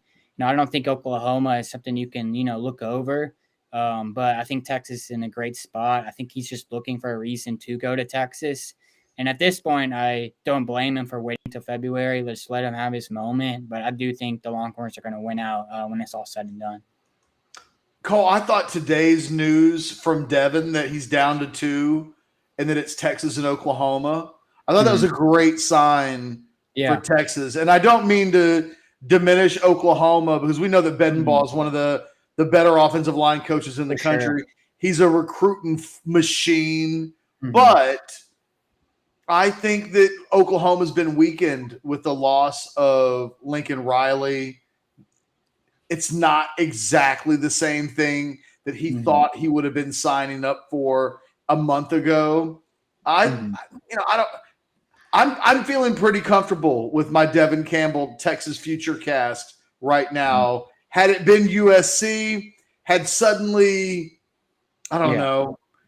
Honestly, if Jackson State were the second school right now, it would be something different. You know what I mean? Like, I feel like Prairie View? We've analyzed Texas versus Oklahoma in the Devin Campbell battle for so long that I feel like we know what that is, and that there's not a wild card that could come in and disrupt anything, at least at this stage. I thought it was a really good sign for Texas. I thought that was low-key one of the best developments for Texas from a very good day in recruiting. Devin Campbell is – I wrote an instant analysis piece for him. He's the Moby Dick of this offensive line class. He is the guy that Ahab has been – who in this case would be Kyle Flood – has been working on and dreaming of and trying to build this thing around for – we're talking about today as almost like some finality because so much action takes place. But outside of Quinn Ewers, the Devin Campbell piece is the most important piece in this class for Texas. And I felt like today they took one more step closer to it. Yeah, no, I agree. Obviously Sark saw that they needed to solve those offensive line problems, and they did that in a big way. Adding Campbell, but I want to say icing on the cake because he's a guy that you do need, but it only, solidify that. And I agree with your overall point that, him trimming it down to 2, focusing on Texas and focusing on Oklahoma.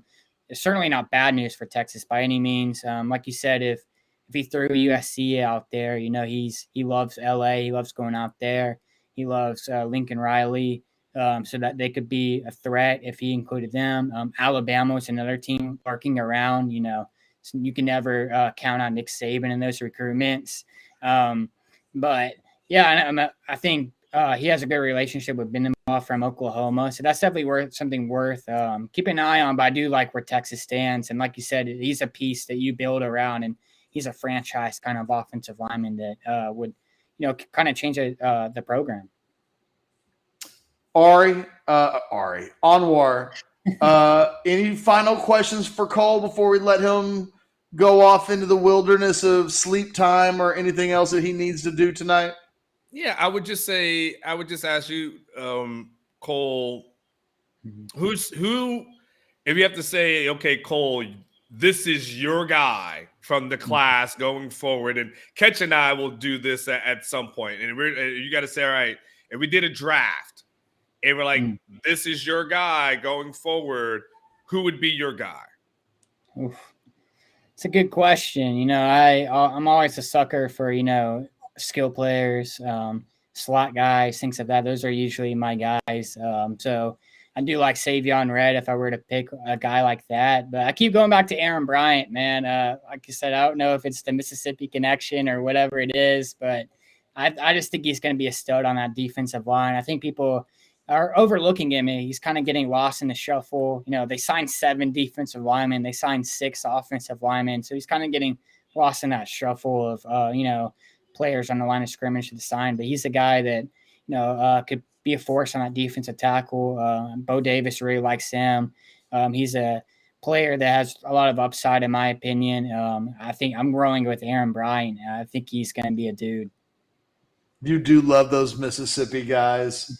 if Sarkisian and if they want to get, plant the seed of how do we get this one guy who covers Texas football recruiting to be on board with what we're doing, just mix in a Mississippi guy every year so that Cole can be like, I love that dude from Mississippi. What do you think? What is it about the Mississippi guys? I think my favorite part about Mississippi guys is they haven't gone through the spoiled development programs that we see the Texas, you go watch Allen play. It's like watching a college, right? Yeah. These kids from Mississippi show up and they got a bunch of talent, but they haven't been through the football factory thing yet. And it's the one thing you can bank on. Those guys get better. Mm-hmm. Yeah, I mean, I think he has a lot of untapped potential. I went to Allen, so I kind of see the differences between like you said, they're like a college program just in a high school. Their campus, obviously, they have like I think over 6,000, students right now. They're a football factory, and then you go to Mississippi, they definitely have some good programs throughout the state, but still, like you said, they don't have these crazy facilities that Texas has. They don't have all the resources that Texas has, and I think that only helps that development on that next stage. And like I said, Mississippi has a great history of those defensive linemen. That's kind of their position. Texas is known for quarterbacks. Mississippi is known for those defensive linemen. I think Aaron Bryant, like I said, is next in line. He kind of fits that bill. He's a big body at that defensive tackle position, kind of play all over that D line. And I think he's going to be a guy we're talking about in a couple of years. Cole, anything else you want to sneak in? Any final thought? Anything that we haven't asked you that you wished we would because you want to say it so badly? Yeah, I mean, there's a lot to talk about. Obviously, I wrote some thoughts and stuff on the board that you can read over at Orange Bloods. I also posted an article on there kind of summarizing my thoughts and, observations, notes, stuff like that. But, I mean, this is my first signing day with Orange Bloods, and it's been crazy. It's been nonstop since like 6 a.m. I've been on the road, on the board, watching you guys on the live stream. It's been a lot of fun. We kicked off the day with, Terrence Brooks. I finished the day, seeing Armani Winfield, which is kind of a surprise. We kind of were thinking that he was going to Texas, and Baylor went out in that recruitment. But it's just fun to see all the twists and turns of recruiting. But, yeah, I think this is the exact class that Texas needs moving over to the SEC, whether that be 2023, 2024, whenever that is. This is the class that's going to lay the foundation. And I'm just excited to be part of Orange Bloods, this coverage and everything. I'm looking forward to the February signing period. I think that could be a lot of fun too. Cole, go have a good time, my man. Enjoy the rest of your night. Thank you for giving us, a solid 40 minutes of your time after a really long day. You've been on the road. You put some miles on the car. We'll talk to you tomorrow. Awesome. Thank y'all. Thanks for having me on. You got it. Good job, Cole. Appreciate it. That leaves us Anwar, let's say last 20 minutes or so as we wrap things up. I think we can cut it off at 9. I know we still got 1,000 people in the room, but at that point, you and I will have done 5.5 hours of live broadcasting today. I'm kind of cool with interacting and taking the questions. And yeah, we can definitely do that. But I'll tell you this, at 9 o'clock, I already poured my first. So if by 9 o'clock, if something kind of kicks in, I might just go another 30 minutes solo and just tear the roof off this thing. Nah, I'm just joking. Let's go ahead. Let's take questions. I love the fact that Cole, hey guys, welcome to the reality that Cole Patterson does a really good job. You know what it is? He hasn't been on the Modcast because we always go with 4. And it was good to see Cole come on the video tonight and people to realize, like, oh, Cole. I don't know that a lot of people realize he worked in the Mississippi State football office and that he comes from such a family of football. Wait, who we got there? Is that Titan?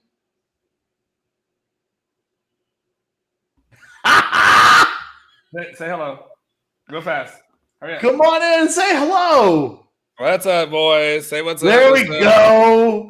All right, guys. Onward. Daddy will be done soon. They'll be all right. They just wanted snacks. They don't want me. But they're at that like 9 o'clock bedtime. But I'm busy working, so I'm kind of like that dad. Like, go get some snacks. I don't care. That is funny, daddy thing. All right, so Wayne asks, wondered how everybody's feeling about Evan Stewart and Denver Harris. Real quick, on the Evan Stewart thing, I think Evan Stewart's going to go to Texas A&M. I think that he is a guy that is building up suspense for what he's going to do. Texas is still optimistic, but there's a difference between confident and cautiously optimistic. And I think as Jason described it a little bit earlier, A&M feels more confident and Texas feels more cautiously optimistic. We'll see. I think there's more confidence with Denver Harris. I think the thing that I think the delay today helps Texas, and I think that that's a recruitment that everybody's going to have to watch really closely going into Saturday when he makes his decision. Anwar, you watching some state championship football this weekend? It is. I feel like I have to watch. Somehow you and I have become like we've adopted Westlake of all schools. My God, if I could talk to my 17-year-old self, he wouldn't believe that I would be like, Westlake is playing this weekend. That's kind of fun. That's kind of exciting. But I really am interested to watch some of the guys from today. I want to watch Ethan Burke. I want to watch Ethan Burke through the very organic, like, I'm just going to watch the guy play football without, like, trying to he's a Longhorn. So trying to, like, analyze how good he is and why Texas offered. I just want to watch the kid play football in a really high-stakes game. Between him and I think you and I, Cade Klubnik, Connor Robertson, the dunk, there's just a lot of guys that I'm really interested to watch how they play now that they're at the end of all of this. Yeah, because I mean, they play Geyer on Denton. Am I pronouncing it right? Denton Geyer on Saturday, and it's you're right for a couple of reasons. One, we're trying to see if Westlake can go back to back, which would be incredible. Coach Dodge has a great program over there at Westlake. I mean, just a machine, and it's a factory.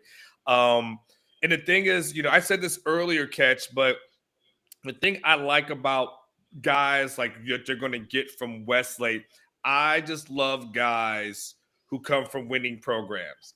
There's something to be said that when you're coming from a winning program, you know exactly what it takes. And even Sarkisian kind of alluded to that in one of the like kind of the top three things that they look for in recruits. And I forget how he specifically worded it, Catch. But one of them was almost like guys who doesn't like losing. I think it's internally prideful, and there was another one that was like a competitor, innate competitor, I believe is what it was. And you get that, I believe, from what there's individual, but there's also the assimilation that happens, and you get that from a Westlake. Like you get the pride, you get the competitiveness. And so having guys who come from a program like that and being able to see what they're able to do on the next level, I mean, absolutely you want to see that. I mean, it starts for us. It really started for us. I think it's really started for us, Catch, because I think you and I were huge on Klubnik, before Klubnik is like this dude right now.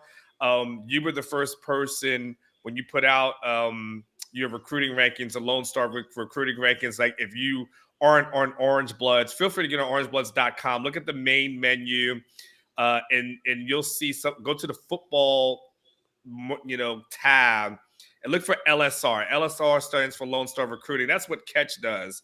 And so Catch was, to his credit, was the first person that made Cade Klubnik the number one. Was it prospect or quarterback in the state, Catch?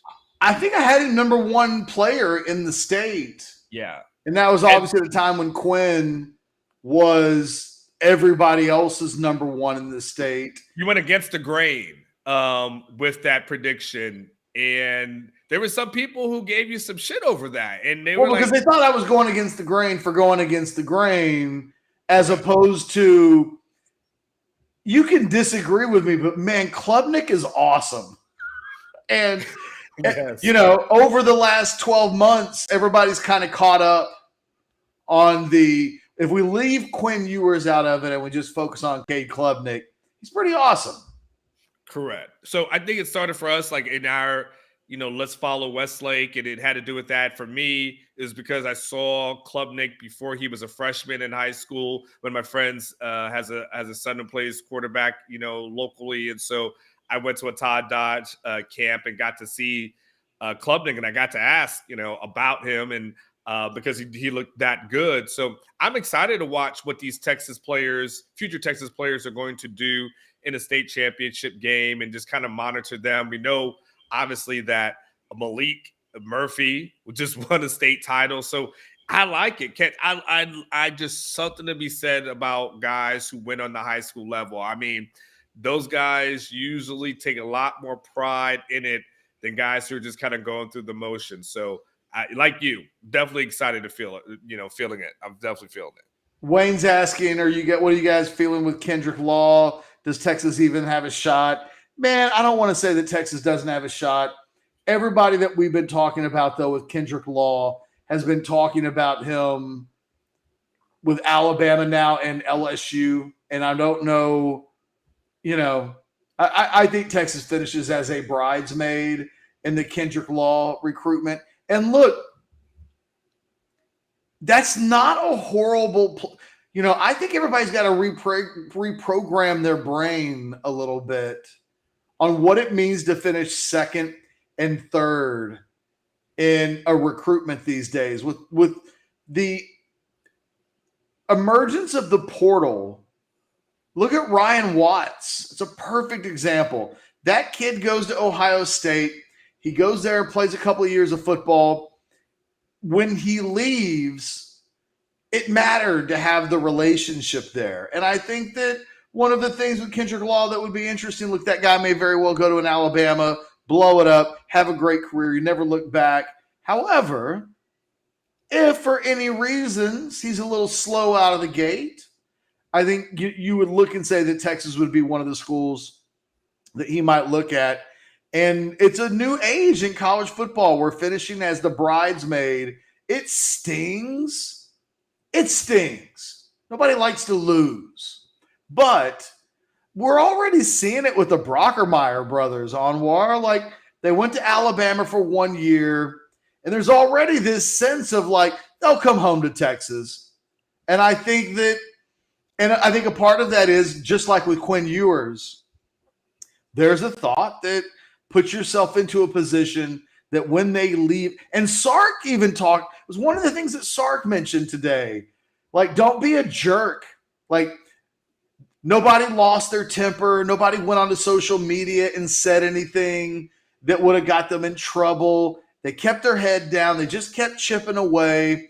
And when a Kelvin Banks reopens up his recruitment, there wasn't like, remember how Kyle Flood was a jerk on social media and the Texas recruiting department was snarky, and they just bit their time and did their thing. And I think that it's one of the strengths of this staff is there's a maturity to it with regards to how they deal with the players.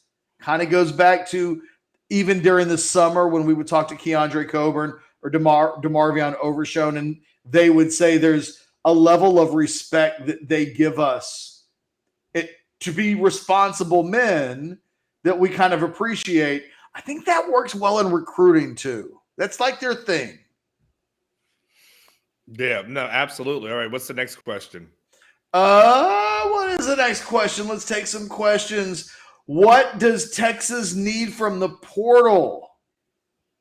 Are they going to have any room left at the portal? Well, I mean, look, they've clearly have gotten their quarterback from the portal, right? So they got a quarterback, and then they've got that. I mean, well, let's look at the math. Yeah, they can take 33. Okay, what you got? They're sitting at 27 as of this very moment, but one of those is Ronald Lewis, the defensive back out of New Orleans, that might not, that might very well not, I think we would be safe if we took him out of this class. So let's say they're at 26. That doesn't include Ewers, and that doesn't include Ryan Watts.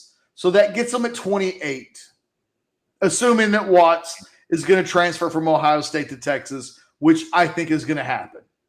That leaves them with 5. They'll have 5 spots, and 5 has to cover anybody else in recruiting that they would add on the high school side. So if they get, any of the names that we've talked about.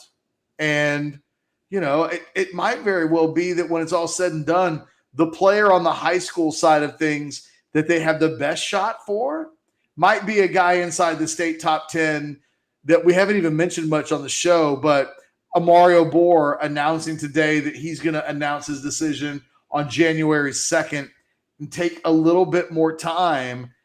That might turn into an Ohio State-Texas battle. Texas takes Quinn Ewers. Texas takes Terrence Brooks. Texas gets Ryan Watts. The Ohio State pipeline weakened a little bit. I think that's good news. From a positional standpoint, what are you doing with your 5 if I tell you no names, just these positions need improvement? I'm going to tell you the 3 that jump off to me. And the third one will be the one you're going to go, huh? And I think you'll say, okay. So, the first one, I would still say another receiver, I think would be good. And again, burners, right? I mean, the one thing that Sarkisian is recruiting is burners. He likes the guys like Xavier Worthy, right? The guys that can get it and then just take it to the house, So he wants those guys who can just take the top off, right? So find you another guy in the portal who can take the top off, who's got the speed. Even from a running back perspective, when they got Keelan Robinson, they got a guy who was fast. They got a burner, and even if he was going to be a backup, they still found a fast ass backup. Number 2, I'm still, as much as I love these offensive linemen that they've recruited, we still know it takes that position a little bit of time to grow and develop. Some of these guys, you can probably throw in right away. I don't think, clearly you're not going to throw in 5, freshman offensive linemen. I'm okay with them picking up another offensive lineman in the portal, a guy that could either be in the mix or compete for a starting position. I think that definitely helps. And the third one might, again, stay with me for a second. The third one would be a punter. And Texas has been spoiled when it comes to punting over the last few years. They had Michael Dixon, who that guy was an MVP of a bowl game, MVP of a bowl game, who ends up getting drafted because of how good he is. And that was a guy who fell in their lap. I mean, when they went, whatever that thing out of Australia was, and I think Charlie may have been the guy that got Dixon, if I'm correct. I forget, was he a Charlie guy? He was around forever. I think Charlie and those guys, and it was just kind of, they made the call and they got a punter recommended to them, so on and so forth, right? But then after that, of course they've been able to have Dixon, as good as he is, but after that, I give me a bona fide proven guy that can flip the field, because the one thing about a punter is you don't realize how good they are until they're gone. Yeah. Until you don't have one. Well, we're still waiting to hear something official from Cameron Dicker. He has not said, I'm not coming back. And, technically Anthony Cook hasn't said anything publicly, but we know that it looks like he is coming back. So I've seen speculation that he could come back. So it's not, I don't think, off the table that Cameron Dicker could come back. We've got to get some, we just got to reach out to Cameron Dicker and get an answer. The school hasn't said anything yet. Maybe he's still trying to go, you know what I mean? Ovi Ogofu literally just announced on Sunday that he was coming back. And I think we all thought that Ovi was. So all these juniors and seniors are either having their goodbye social media moments, or they're letting everybody know, even if we assume that they're coming back. He hasn't yet done that yet. If obviously he comes back, the Texas Longhorns might win an extra game because of that. Because then it's two positions that suddenly feel very safe, as opposed to we don't know who the punter would be. Like you said, you're calling on a transfer to come in. The place kicking job, is Will Stone going to do that as a true freshman? You know what I mean? Like, so Cameron Dicker coming back, and yes, he would have a chance to be, as TD Live is saying, the all-time leading scorer in Texas football history. So there are some statistical career achievements that he could pick up. We just got to keep an eye on that. I'm in a world where there's no need to go get a punter in the portal. I think receiver, I think offensive line, I think another defensive back on top of Ryan Watts, I think an interior linebacker. That kid that signed with Michigan State that transferred from UNLV, that guy really would have made Texas better. You know, if they can find a way to upgrade the Luke Brockermeyer starting position inside linebacker, and I don't know that they've completely done that in recruiting, and then if they can find an edge player. So, you know, to me, if we're talking about how does this team get better, they need additional help in those 5 areas. But I don't, like Sarkisian doesn't love the transfer portal like I do. He doesn't love it like Michigan State does. They've got 5 spots left, and I don't get the sense that they're thinking, well, I need to – if there's a high school kid they want, they're taking the high school kid. And you and I think they need a receiver, but if Armani Winfield had chosen Texas today over Baylor, that'd be another high school kid coming in. Now they're down to 4 spots. You know, like, it's scholarship space now is totally at a premium. And I just don't know that he's going to emphasize improving the team through the transfer portal in a way that I just outlined. Because if it's me, I'd want a receiver with experience. I would want an offensive lineman that can bridge the gap at a starting position. I might even still take 2 offensive linemen. Like, if I don't have to play the freshman, I don't have to. I'd like to let those guys grow up a little bit, but I realize needs are what they are. And, dude, they still got needs on defense. That interior linebacker, pass rushing help, and somebody that can contribute and start potentially immediately in the secondary. You know, they got needs. They got needs that would make this team better if they use the portal potentially to address them.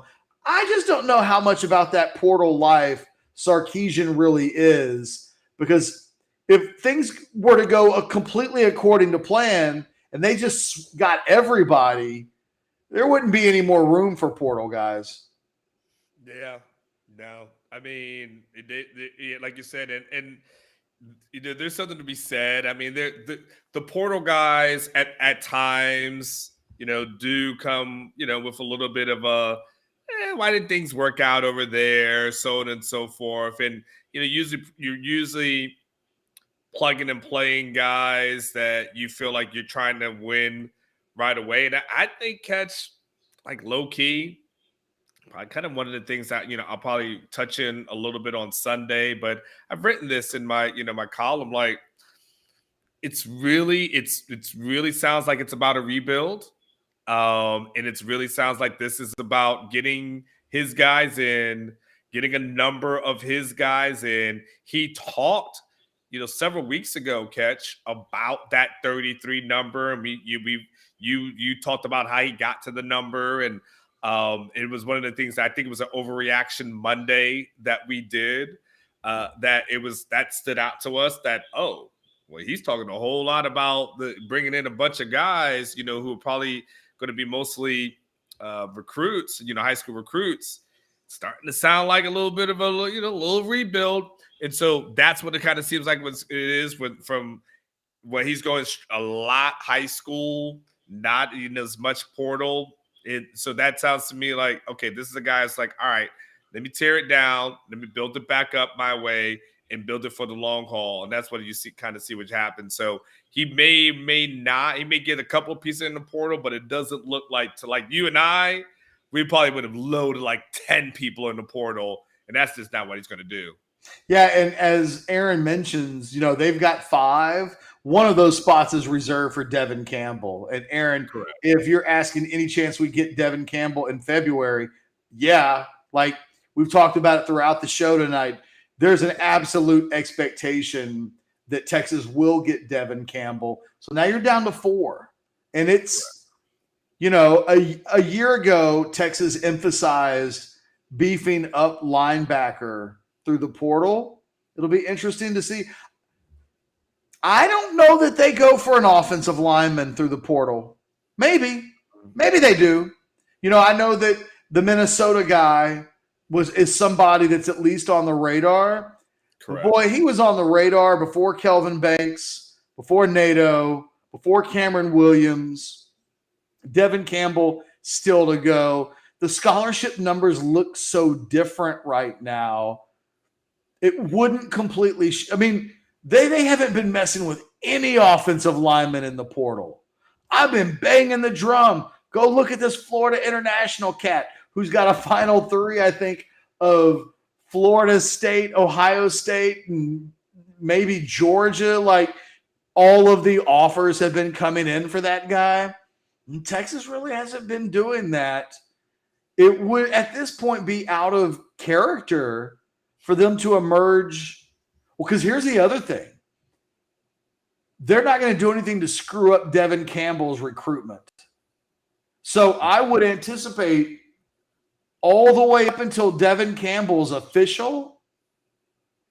So February, you're not going to see them recruiting a guy on the offensive line through the portal that might screw up Devin Campbell. Just not going to happen. They didn't do it in the past couple of weeks when they could have had, there's no way they could have completely known it was going to go exactly like it did, but they didn't want to pee in the Cheerios of the work. And look, for good reason, right? Like, they got Kelvin Banks, they got NATO, they got Cameron Williams. So the decisions to not go into the portal, I think, absolutely contributed to the success that they've had in the last week.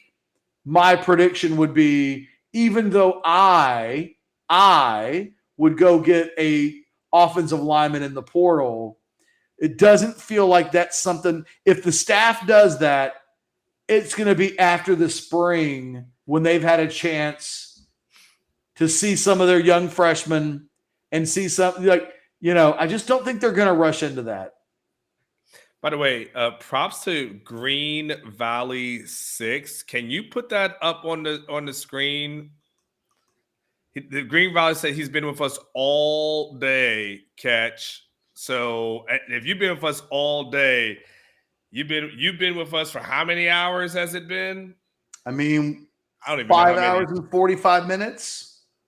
So nearly 6 hours. Green Valley. We love you. Thank you.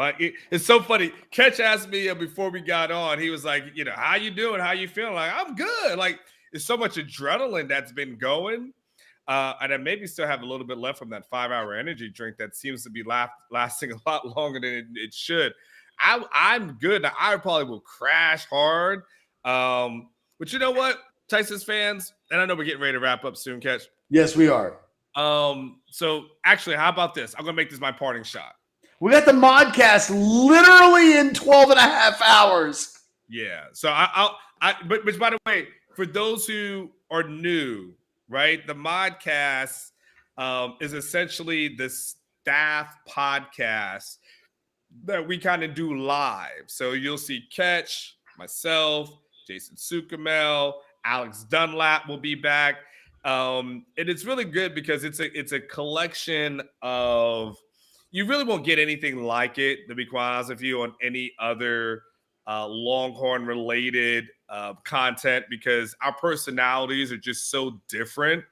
And it just, they're so unique, but it's literally, it is almost like if they were different blocks. You have Catch at one block, me at one other, Alex at another, Jason at another. So we'll have that tomorrow. So I just want to say thank you guys for supporting, tuning in. You know, Catch will remind you guys to like and subscribe to the channel. Really wish you do, you know that. But you know what? For you guys, as Texas fans who went through a lot this year, let me tell you this. This will be my parting shot. Don't let anybody take your shine right now. Don't let all the haters try to bring you down. Don't let them talk to you and talk about, oh, the only reason you got offensive linemen is because of Pancake, you know, folks donating 50 G's. Well, first and foremost, it helps, but I can tell you that a lot of these guys feel like they can make more than 50 G's. Catch, we deal with NIL all the time. These people think they're going to make bank. So the 50, they feel like it's like, I guess I can deal with that. But most guys feel like they can make real money. It doesn't the same way they feel like they're going to get drafted. Everyone's going to get drafted. So, you know, don't let anybody take your shine. Don't let anybody try to pee in your cornflakes. Don't let anybody try to hate on you. Haters are going to hate. And as Cat Williams said, haters don't hate on people who ain't got something. That's the only reason people are hating on you is because you got something. You know what you got? As much shit as they talked about you and your team, as much as they talked about you and your team, and as much as they want to joke about Kansas and the 6 straight losses and everything like that, they're hating on you bad. You know why they're hating on you? Because your team has got a top 5 recruiting class. So you know what they're going to say? You paid for it. It ain't good. And they're going to talk about some other stuff. And what does that mean for the regular season? Man, listen, we ain't talking about the regular season. We're not talking about Kansas. We ain't talking about none of that. You know what we're talking about? December the 15th. And that's all that you should care about. Catch it with his dog. But, you know, that's all you care about. Even his dog is like, man, it's time. My dog's like, come spend some time with me. Yeah, my kid. I hear my kid in the room snoring and stuff right now. So, but it's okay. I kind of did my thing, and he had some Cheez-Its, and he just fell asleep. So, I'm just telling you guys, enjoy it. Just enjoy your moment. Enjoy this. You've been through a lot this year. Catch and I have been through a lot this year. Golly, you know it's funny. Catch. Someone said something to me. It's like, man, well, it was about time like you and Catch were positive for once. I'm like, oh, excuse me. Where did we miss the opportunity to be positive during a 6-game losing streak? I apologize if we did not come out and tell you about all the good things and about all the hugs that you should have after all the losses. Like, hey guys, there's some positives here. We all get along. We're all friends. Like, so remember that? Like, it was like with the guy from Talladega Nights. So enjoy it. Have your thing. I'm gonna have my drinks and then get ready for the modcast in the morning. Subscribe to the channel, please, so you can get all the updates. We put in great stuff out here. I'm just letting Catch let me talk. So shit, he ain't interrupting me. I'm just gonna keep. No, I'm just joking. I got one last thing I want to say. We're not gonna get to 10,000 during the show. Our goal when we started was let's just see if we can get to 10,000 subscribers. We're not that far away. We're at 9,793.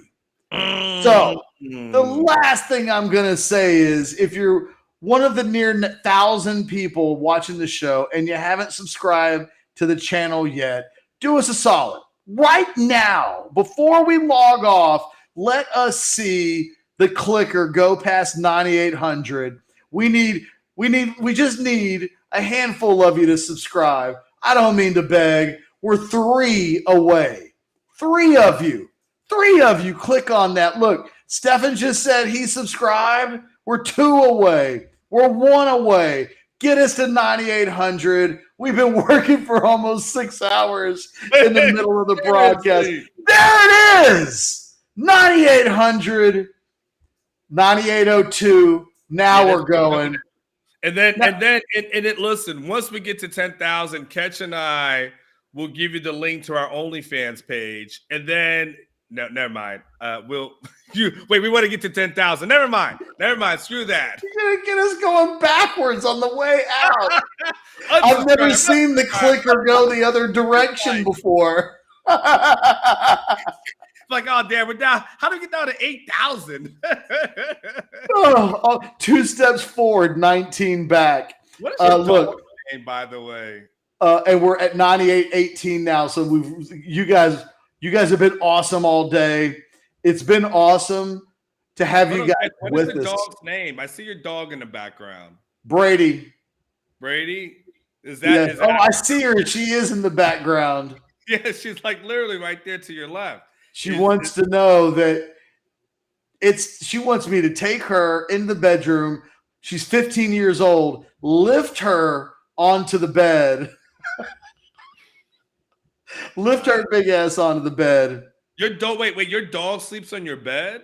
No, but she lays on the bed. And today, because I've been in here all day, she hasn't had any bed, like in the bedtime. So she doesn't sleep in the bed because she's too damn big. But like, yeah, we got a little bit of time probably before both me and the wife are both in bed. So yeah, Brady's going to want to be in the bed by herself to sprawl out for like a good hour. Wait.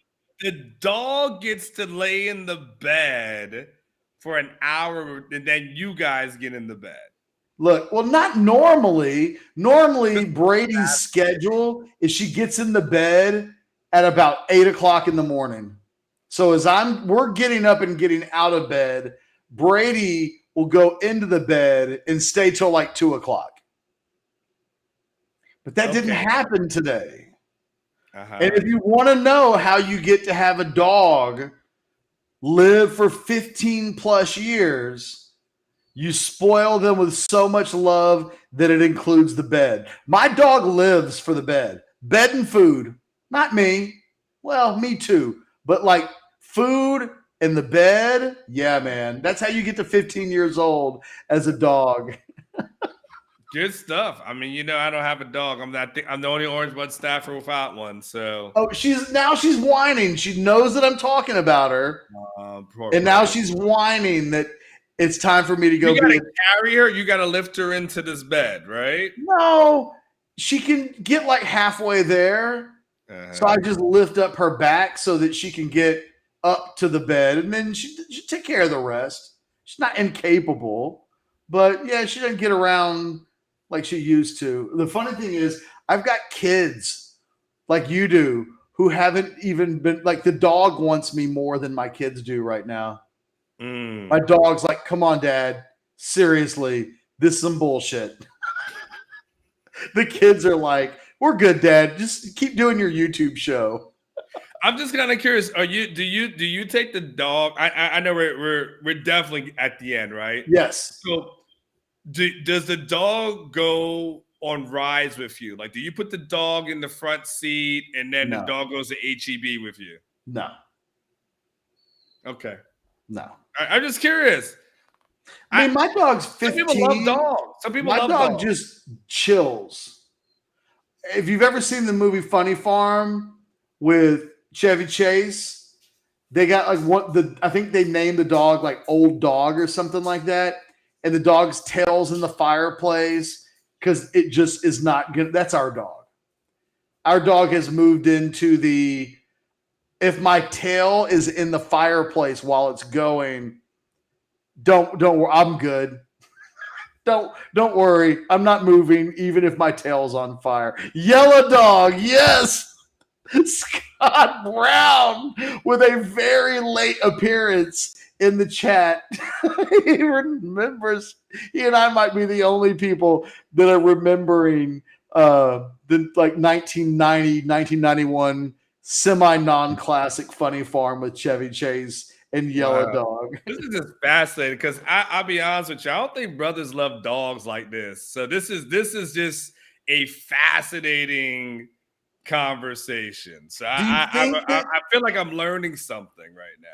Probably so. Do you find that It's just dogs. Like, do you think like any pet, would I treat a fish different than you, or is it just dogs? I don't know. Like my mom I grew up like I couldn't even sit on the couch. Like I had plastic on the couch. You know?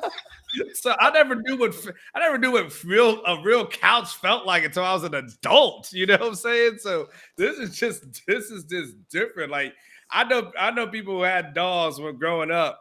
Those dogs were pretty much mistreated. So this is hearing this stuff, and it's fat. It's fat. It's a grass fast. I just had to ask the question. Hey, last thing I'll say. Do you know what my dog's name is? Brady James. Oh wow! We named her after the Cowboys linebacker. That's how old she is. We date back to when Brady James was on. We were looking for a girl's name, and Brady James was the only like female sounding name on the Cowboys team, and it just kind of happened. But I covered Brady James in recruiting when Jason Sukamel and I worked in television. Brady James was one of my favorites, and so that's how that happened. There you go. Okay, cool. So for myself and Brady James, at the end. I would ask for people to subscribe to the channel again, but you guys got us over 9,800. We'll get to 10,000. Who knows? Maybe by tomorrow. It's a weird, arbitrary number. Like nothing happens when we hit 10,000 that I'm aware of, other than when we were talking in the spring and the summer, we talked about getting to 10,000 subscribers by the end of 2021. So we're close. Like we're going to do that when it's all said and done. And that makes me happy because Aaron asked if my dog can play safety. Oh man, my dog sleeps, gets up and eats, and then just kind of chills all day. Like her days of doing anything other than being old and motionless for the most part, except for when she stretches in the bed that Anwar can't believe I allow my dog to get up into. Okay, that's it. Look, we're literally going to be back in 12 hours. So you guys just do your thing. Do your thing. Kevin Ellison takes another 10 minutes to close out. Exactly. That's so funny. I'm going to make it the last message of the show. For myself and Anwar Richardson and Jason Sukamel and Ari Temkin and our badass producer, Michael Rockman, who also has done 6 hours of broadcast today, has made sure that the thing is run incredibly well all day long. For Blake, who's been doing the graphics and the social media, our entire team really deserves a big shout out today. So I'm giving them that. We'll see you guys again tomorrow. Thanks for everything today. The show will continue tomorrow. Who the hell knows what can happen in the next 12 hours, but something will. Later.